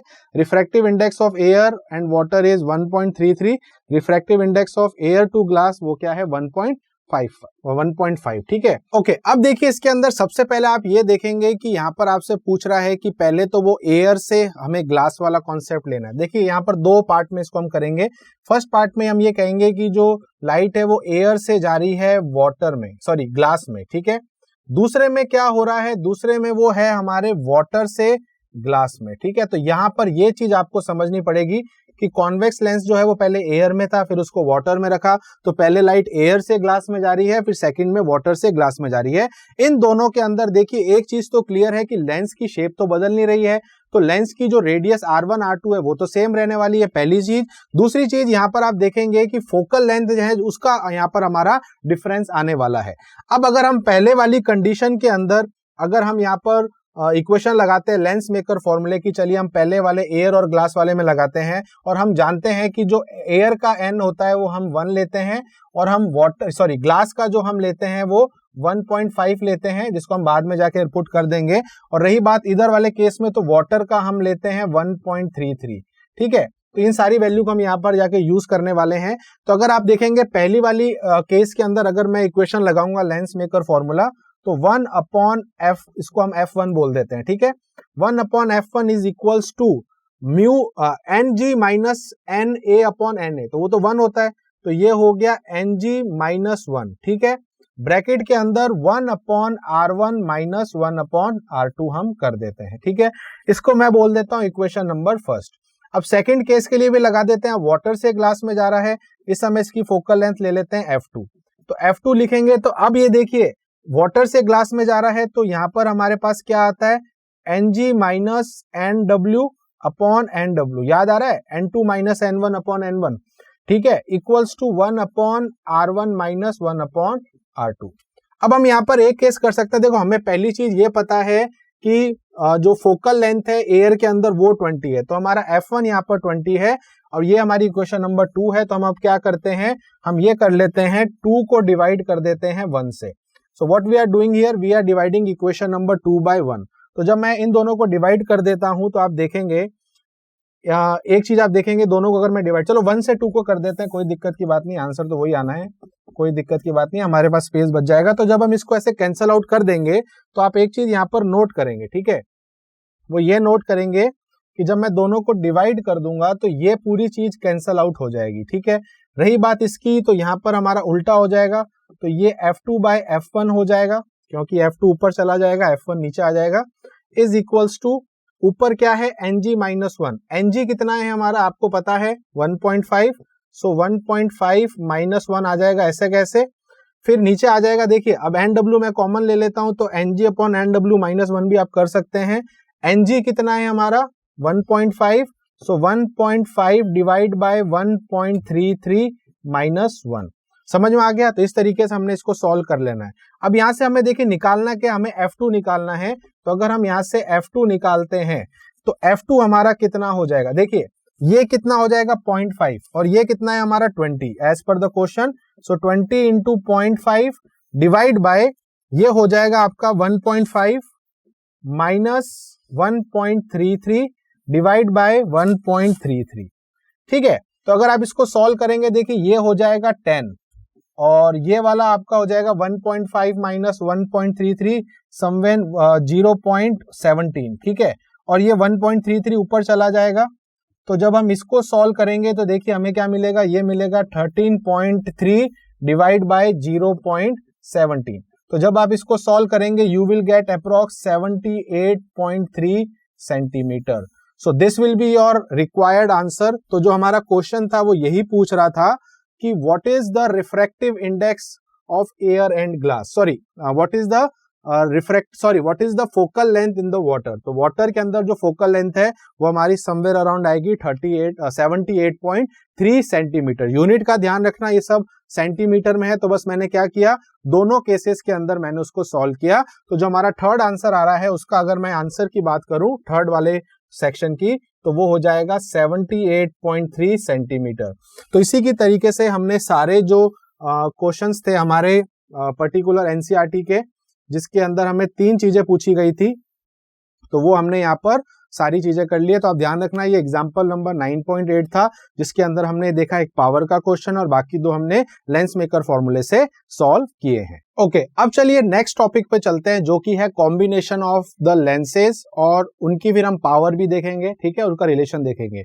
अभी आपने देखा कि एक लेंस है, उसकी एक फोकल लेंथ होती है ना, फिर उसकी एक हम पावर निकालते हैं। बट क्या हो अगर हम इन लेंसेज को कंबाइन कर दे, जोड़ दें, और जोड़ने के बाद उसकी पावर पे क्या फर्क पड़ता है, नहीं पड़ता है, वो सारी चीजें हम इसमें कवर करने वाले हैं, ठीक है। तो बेसिकली कॉम्बिनेशन का मतलब क्या है, consider two lenses A and B of a focal length f1 and f2। तो मान लेते हैं हमारे पास दो लेंसेज हैं, दोनों की फोकल लेंथ है जो अलग अलग है, f1 और f2 are placed in contact with each other. तो आपको यहाँ पर एक एनसीईआरटी में फिगर दिखेगा। तो मान लेते हैं हमारे पास दो लेंस हैं, एक ए और बी, दोनों को हमने कांटेक्ट यानी कि इस तरीके से जोड़ा हुआ है कि दोनों एक दूसरे से ऐसे टच के अंदर है, ठीक है। अब ऑब्वियसली बात है, दो लेंस है तो दोनों की फोकल लेंथ भी अलग अलग होगी। मान लेते हैं इसकी फोकल लेंथ f1 है, इसकी फोकल लेंथ f2 है, ठीक है। अब ये कह रहा है कि place in contact to each other, let the object be placed at the point O beyond the focus of the first lens A. तो यानी कि हमने जो ऑब्जेक्ट रखा है वो हमने देखिए कहाँ रखा है, तो ऑब्जेक्ट हमने रखा है जो बेसिकली इस ए हमारा पहला जो लेंस है उससे मतलब इस साइड रखा है। तो हमने यहाँ पर क्या करा है, एक ऑब्जेक्ट को रखा है, इस ऑब्जेक्ट को हमने बोल दिया है ओ, ठीक है। Beyond the focus of the first lens, जो फर्स्ट लेंस का जो फोकस है उससे पीछे की ओर रखा है। द फर्स्ट लेंस प्रोड्यूसेस, अब देखिए होगा क्या, दो चीजें ध्यान रखना। सबसे पहले क्या होगा कि ये जो ऑब्जेक्ट है इसकी इमेज बनाएगा ये पहला लेंस। तो जब ये पहला लेंस बनाएगा तो ये इसको रिफ्रैक्ट करके इमेज को यहां बना देगा। तो इससे हमारी पहली इमेज कौन सी बनेगी, I1। अगर समझ लो फॉर एग्जांपल अगर एक ही लेंस होता तो इमेज हमारी यहां पर बनती। अब होगा क्या कि जब वो दूसरे लेंस में जाएगा ये लाइट, तो वापस से रिफ्रैक्ट होने की वजह से रियलिटी के अंदर ये इमेज यहां पर बनेगी जिसको हम आई बोल रहे हैं। तो ये जो आई है वो बेसिकली तब होगा जब हम सेकंड लेंस की बात कर रहे हैं। तो सेकंड लेंस के लिए याद करिए हमने एक डेरिवेशन में क्या बोला था, दूसरे पार्ट के लिए सेकंड लेंस के लिए अब ये I1 जो है ये ऑब्जेक्ट का काम करता है। अब यहाँ पर आप देख सकते हैं वही चीज ये आपको समझा भी रहा है, let the object be placed at the point O, ये हमने देख लिया। Since the image I1 is real, जैसा कि आपको पता है कि जो हमारी इमेज I1 बन रही है वो किसकी वजह से बन रही है, फर्स्ट लेंस की वजह से बन रही है। तो इमेज I1 इज रियल यानी कि वो रियल इमेज है। It serves as a virtual object for the second lens B, तो वो जो हमारी इमेज बनी है वो एक तरीके से वर्चुअल ऑब्जेक्ट का काम करेगी सेकंड लेंस के लिए, ठीक है। सेकंड लेंस के लिए वो वर्चुअल ऑब्जेक्ट का काम करेगी। तो प्रोड्यूसिंग फिर उस पर्टिकुलर वर्चुअल ऑब्जेक्ट से दूसरे लेंस की वजह से एक फाइनल इमेज बनेगी जो कि हमारी आई है, जो कि आप इस डायग्राम में क्लियरली देख सकते हैं कि ये जो आई आपको दिख रहा है ना, ये हमारी फाइनल इमेज होती है जो हमें इन दोनों लेंसेज के रिफ्रैक्शन के बाद देखने को मिलती है, ठीक है। आगे चलते हैं। It must however be borne in the mind that the formation of the image by the first lens is presumed only to facilitate determination of the position of the final image. आपको ये चीज सिर्फ mind में रखनी है कि जो हमने पहले लेंस से जो इमेज बनाई है, बिकॉज रियलिटी में ऐसा नहीं होगा, पहले लेंस से इमेज नहीं बनेगी। ये सिर्फ आपको समझाने के लिए है कि पहले लेंस से जो इमेज बनेगी वो एक तरीके से फैसिलिटेट आपको करेगा डिटरमाइन करने के लिए कि आपकी ओरिजिनल इमेज कहाँ बनेगी, when light passes through from both the lenses, यानी कि कॉम्बिनेशन ऑफ लेंसेज से जब लाइट निकलेगी तब वो इमेज कहाँ बनेगी। तो उसको समझाने के लिए हमने पहले लेंस की इमेज को वहां पर समझाया, अदरवाइज ऐसा नहीं होगा। तो ये चीज आपको वो कह रहा है, ये दिमाग में आपको ये चीज रखनी है कि रियलिटी में से दो इमेजेस नहीं बनती हैं, ठीक है। फिर देखते हैं आगे, देखो एनसीईआरटी कह रहा है, मैं डेरिवेशन पे भी आऊंगा। In fact the direction of the रे emerging from the first lens get modified in accordance with the angle which they strike the second lens. तो बेसिकली जो हमारी फाइनल इमेज बनती है वो उस पर डिपेंड करती है कि देखो होता क्या है, जो पहले लेंस से इमेज जहां बननी थी वो वहां पर ना बन के थोड़ी सी आगे बन गई। उसका रीजन क्या है कि वो दूसरे लेंस में वापस जाके रिफ्रैक्ट हुआ है। आप देख सकते हैं कि अगर ये लेंस नहीं होता तो ये इमेज यहाँ बनती, बट ये दूसरे लेंस की वजह से और रिफ्रैक्ट होके ये आगे बन गई है, ठीक है। तो वही चीज आपको यहाँ कह रहा है, direction of ray emerging from the first lens get modified in accordance with the angle which they strike the second lens, ठीक है। Since the lenses are thin we assume the optical centres of the lenses to be coincident. अब यहाँ पर हमें एक assumption लेके चलना है, ऑल्दो इट्स नॉट ट्रू। मान लेते हैं कि ये हमारे दो लेंसेज हैं, जब आप इन दोनों को कंबाइन करेंगे तो आपको लगेगा सर दोनों के ऑप्टिकल सेंटर तो अलग अलग है, बट हमें यहाँ पर एज्यूम ये करना है कि ये लेंसेज काफी ज्यादा थिन हैं, बहुत पतले हैं। तो जब बहुत पतले होंगे तो हम कहेंगे कि दोनों का ऑप्टिकल सेंटर एक ही है। Although it's not possible, but ठीक है, हम यहाँ पर एक एजम्पशन लेके चल रहे हैं कि दोनों का ऑप्टिकल सेंटर जो है वो कोइंसिडेंट यानी कि कोइंसिडेंट करेगा। तो ये चीज हमें एजम्पशन भी लेके चलना है। Note that the sum of the equation 9.32 is an algebraic sum of the individual power। अभी आगे जाके मैं आपको एक इक्वेशन बताऊंगा, तो पहले वो इक्वेशन एक बार सॉल्व कर लेते हैं, then we will move to this particular theoretical part. देखिए, अब हमें यहाँ पर दोनों कॉम्बिनेशन की पावर निकालनी है, तो कैसे निकालेंगे आप समझना। मान लेते हैं कि ये हमारा ऑब्जेक्ट है, ये हमारी पहले लेंस से रे रिफ्लेक्ट करी और इसने यहाँ पर इमेज बनाई I1। तो I1 is not a real image जो हमें एंड में मिलेगी, रियल इमेज हमारी I है, ठीक है। तो पहले हम क्या करते हैं, इसके अंदर हम नॉर्मली ये देखें कि हमें यहाँ पर फॉर्मूला कौन सा यूज करना है। तो आप अगर यहाँ पर वही वाला सेम चीज आप लगाएंगे कि जो हम हमारा जो मिरर की हमारी लेंस की जो इक्वेशन होती है उसका अगर हम यहाँ यूज करें, तो हम जानते हैं लेंस इक्वेशन होता है 1/f is equals to 1/v minus 1/u। इसी का हम यहाँ पर यूज करने वाले हैं दोनों लेंसेज के अंदर। अब चलिए पहले लेंस की हम बात करते हैं। अभी आप सेकंड वाले को भूल जाओ, सिर्फ फर्स्ट पे ध्यान दो। पहले लेंस में अगर हम देखें तो हमारी जो फोकल लेंथ है वो है लेट से f1। मान लेते हैं कि इसकी फोकल लेंथ f1 है, इसकी फोकल लेंथ f2 है। तो हमारा 1/f1 इज इक्वल्स टू, अब पहले लेंस की वजह से इमेज कहाँ बन रही है I1, तो डिस्टेंस कितना लेंगे v1, तो 1/v1। अच्छा, ये माइनस का कि प्लस का, तो अगर आप देखेंगे यहाँ पर इसको हम लिख देते हैं माइनस का 1/u, ठीक है। अभी हम यहाँ पर कोई साइन कन्वेंशन नहीं लगा रहा हूं, बाद में जाके हम उसको लगा भी सकते हैं, कोई दिक्कत की बात उससे नहीं आएगी, ठीक है। तो ये हमने पहले पार्ट के अंदर समझ लिया। चलिए आगे चलते हैं। अब हम क्या करेंगे, अब हम सेकंड लेंस के लिए लगाएंगे। अब आपको मैंने क्या बोला था, सेकंड लेंस के लिए I1 ऑब्जेक्ट कहलाएगा और I आपकी इमेज कहलाएगी।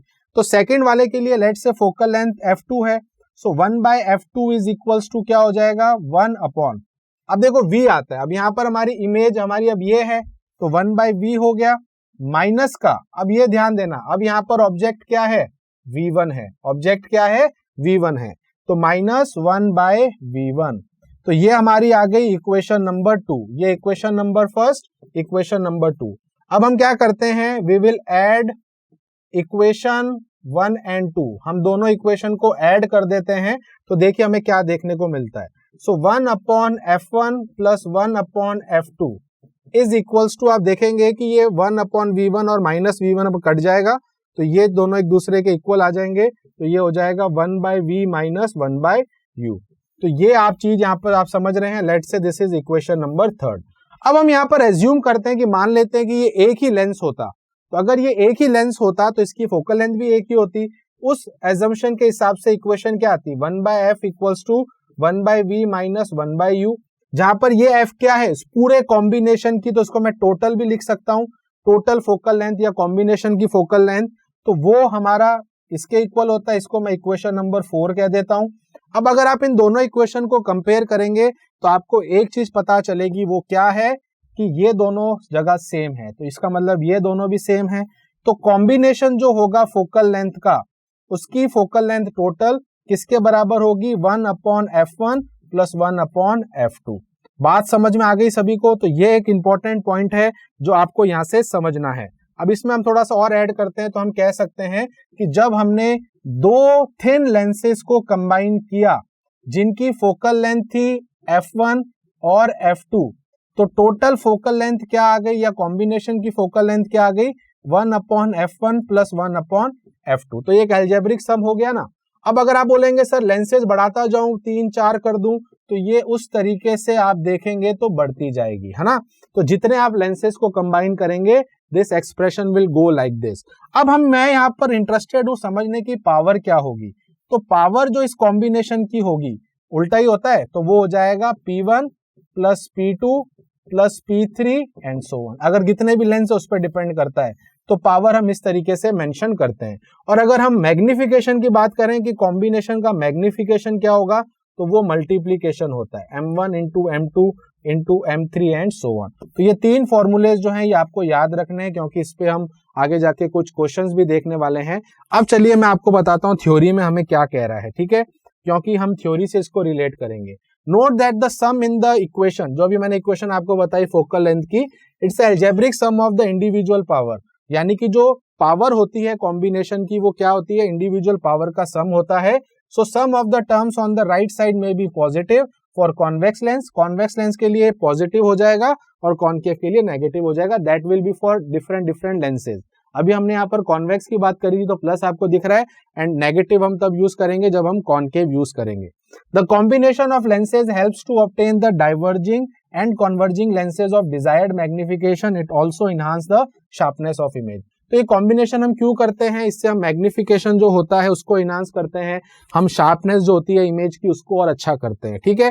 Since the image formed by the first lens is become the object for the second, equation 9.25 implies that the total magnification m of the combination, जो मैं आपको बताया था अभी कि मैग्निफिकेशन भी कॉम्बिनेशन का आप निकाल सकते हैं, जो कि क्या होता है basically a multiplication of product of all the magnification. तो जितने भी आपने मैग्निफिकेशन निकाले हैं उन सबका मल्टीप्लीकेशन होता है, जो कि आपको इस तरीके से मेंशन है।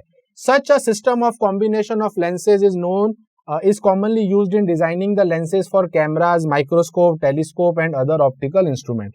तो ये जो हमने कॉम्बिनेशन अभी यहाँ पर देखा है, तो इसका सबसे ज्यादा यूज जो होता है वो कहाँ होता है? कैमरेज में होता है, माइक्रोस्कोप, टेलीस्कोप, है ना, जितने भी ऑप्टिकल इंस्ट्रूमेंट होते हैं वहां ये कॉम्बिनेशन का यूज करते हैं।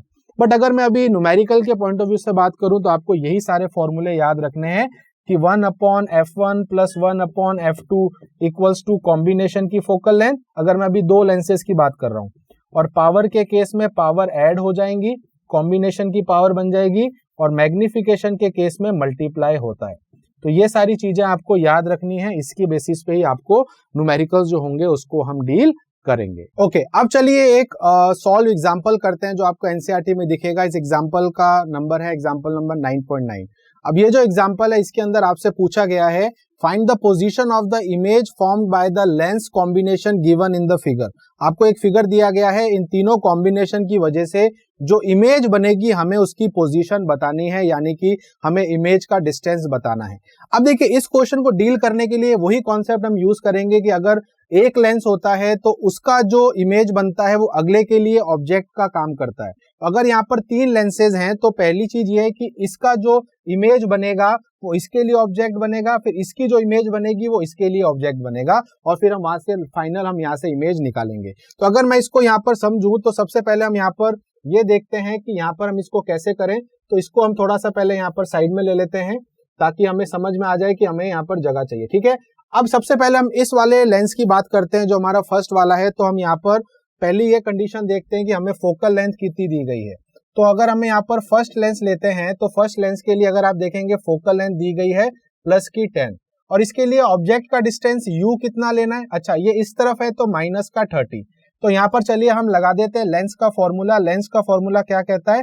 1/f = 1/v - 1/u। तो ये प्लस हो जाएगा, क्यों हो जाएगा? क्योंकि ये माइनस माइनस प्लस। अब यहाँ इसका f कितना है? 1/10, और ये हो जाएगा 1/v, और ये हो जाएगा 1/30। तो यहाँ से 1/v कितना आ जाएगा? 1/10 - 1/30। अब जब आप इसको सॉल्व करेंगे तो आपका आंसर आएगा समवेयर अराउंड 1/15। तो यहाँ से v आ जाएगा हमारा प्लस का 15 सेंटीमीटर। अब ये यहीं पर खत्म नहीं होता, अब ये पहले लेंस का इमेज बनेगा जो कि 15 सेंटीमीटर पे बनेगा। अब हम दूसरे की बात करते हैं। दूसरा जो है देख सकते हैं ये 5 सेंटीमीटर का गैप है। तो जो भी ये ऑब्जेक्ट होगा, समझ लो अब ये जो हमारी इमेज बन रही है पहले की वजह से, वो दूसरे के लिए क्या बनेगी? वो दूसरे के लिए ऑब्जेक्ट बन जाएगी। बट आप देख सकते हैं यहाँ डिस्टेंस है कितना? 5। तो अगर 5 डिस्टेंस है तो 5 को हम इसमें से हटा देंगे तो वो दूसरे का ऑब्जेक्ट का डिस्टेंस बन जाएगा। तो अगर मैं यहाँ पर अब सेकंड केस की बात करता हूँ, सेकंड लेंस की बात करता हूँ, तो सेकंड लेंस के लिए फोकल लेंथ कितनी है? -10 सेंटीमीटर। माइनस क्यों है? क्योंकि ये कॉन्केव है। अब इसमें हम u कितना लेंगे ये इंपॉर्टेंट है। यहाँ तो u माइनस का 30 ले लिया, बट यहाँ आप u क्या लेंगे? ये 5 जो है ये अब इसमें से माइनस कर देंगे तो ये हमारा माइनस का 10 सेंटीमीटर हो जाएगा। अब चलिए इसको हम फॉर्मूले में लगा देते हैं। सो 1/f = 1/v, minus minus plus हो जाएगा, तो ये 1/10 हम यहाँ पर कर देंगे, और ये भी माइनस का है और ये भी 10 हो जाएगा। तो जब हम इसको सॉल्व करेंगे तो 1/v आ जाएगा 0, है ना। तो v कितना आ जाएगा? इनफाइनाइट। तो ये हमारे लिए इंपॉर्टेंट है कि जो हमारा इमेज बन रहा है सेकंड लेंस की वजह से वो इनफाइनाइट पर बन रही है। अब पॉइंट ये आता है कि अब ये जो इमेज हमारी सेकंड की वजह से बनी है ये अगले के लिए क्या है? तो ये अगले के लिए हमारी क्या है? अगले के लिए हमारा ऑब्जेक्ट है। तो चलिए हम इसको उस वे से समझते हैं कि अगले के लिए हम इसको अब क्या करेंगे। ठीक है, इस केस में अगर हम देखें तो अब थर्ड केस के लिए हमारा जो एफ है वो तो हमें पता है कि कितना है, वो हमें दिया गया है कितना, +30। तो ये मैंने +30 यहाँ पर लगा दिया क्योंकि ये कॉन्वेक्स है। इसके अलावा अगर हम देखें अब u कितना लेना है, तो u ये है कि अब अगर मैं इन्फिनिटी में से 10 को हटाऊंगा तो इन्फिनिटी आएगा, अब कितना भी कर लो, तो u अब हमें इन्फानाइट यहाँ पर लेना है। बट अगेन साइन कैसा लेंगे हम, माइनस का। अब वापस लगा देते हैं 1/f, तो 1/f यानी कि 1/30 is equals to 1/v minus minus plus, और ये हो जाएगा इन्फिनिटी। तो ये चीज अगर आप देखेंगे यहाँ पर, तो ये चीज अगर हम सॉल्व करेंगे तो ये समवेयर अराउंड आप देखेंगे 1/इन्फिनिट 0 हो जाएगा। सो 1/v इज इक्वल्स टू 1/30 हो गया, तो हमारा v कितना आ गया, प्लस का 30 centimetre. So this will be your required answer. तो क्वेश्चन में हमें यही पूछा था, find the position of image formed by the combination of this particular lenses. तो इनके कॉम्बिनेशन से जो हमारी इमेज बनी है उसका डिस्टेंस होगा हमारा 30 सेंटीमीटर। तो इस तरीके से हमने हमारा एनसीईआरटी का जो एग्जाम्पल है हमारा 9.9 उसको हमने सॉल्व कर लिया है। अब ये था हमारा जो पर्टिकुलर चैप्टर था जिसके अंदर हमने देखा कि refraction by spherical surfaces and lenses क्या होता है, जिसमें हमने देखा कि लेंस मेकर फॉर्मूला क्या है। उससे पहले हमने देखा था एक सिंगल सरफेस से रिफ्रैक्शन कितना होता था, फिर लेंस मेकर फॉर्मूले का डेरिवेशन किया, फिर हमने लेंस इक्वेशन निकाली, फिर भी हमने काफी चीजें उसमें पढ़ी, मैग्निफिकेशन मैंने आपको बताया, फिर उसके बाद हमने लेंस की पावर पढ़ी, फिर हमने कॉम्बिनेशन ऑफ जो था वो लेंसेज उसके बारे में पढ़ा, और कुछ सॉल्व एग्जांपल भी हमने साथ साथ डील किए हैं। आई होप आपको ये कंप्लीट वीडियो अच्छी लगी होगी। अगर अच्छी लगी है तो प्लीज स्कोरशाला के इस यूट्यूब चैनल को जरूर सब्सक्राइब करें, बेल आइकन को दबाएं, वीडियो को लाइक करें, जितना हो सके आप शेयर करें, बिकॉज इन्हीं सारी चीजों से हमें मोटिवेशन मिलता है। ठीक है, तब तक सभी को मेरी तरफ से थैंक यू सो मच।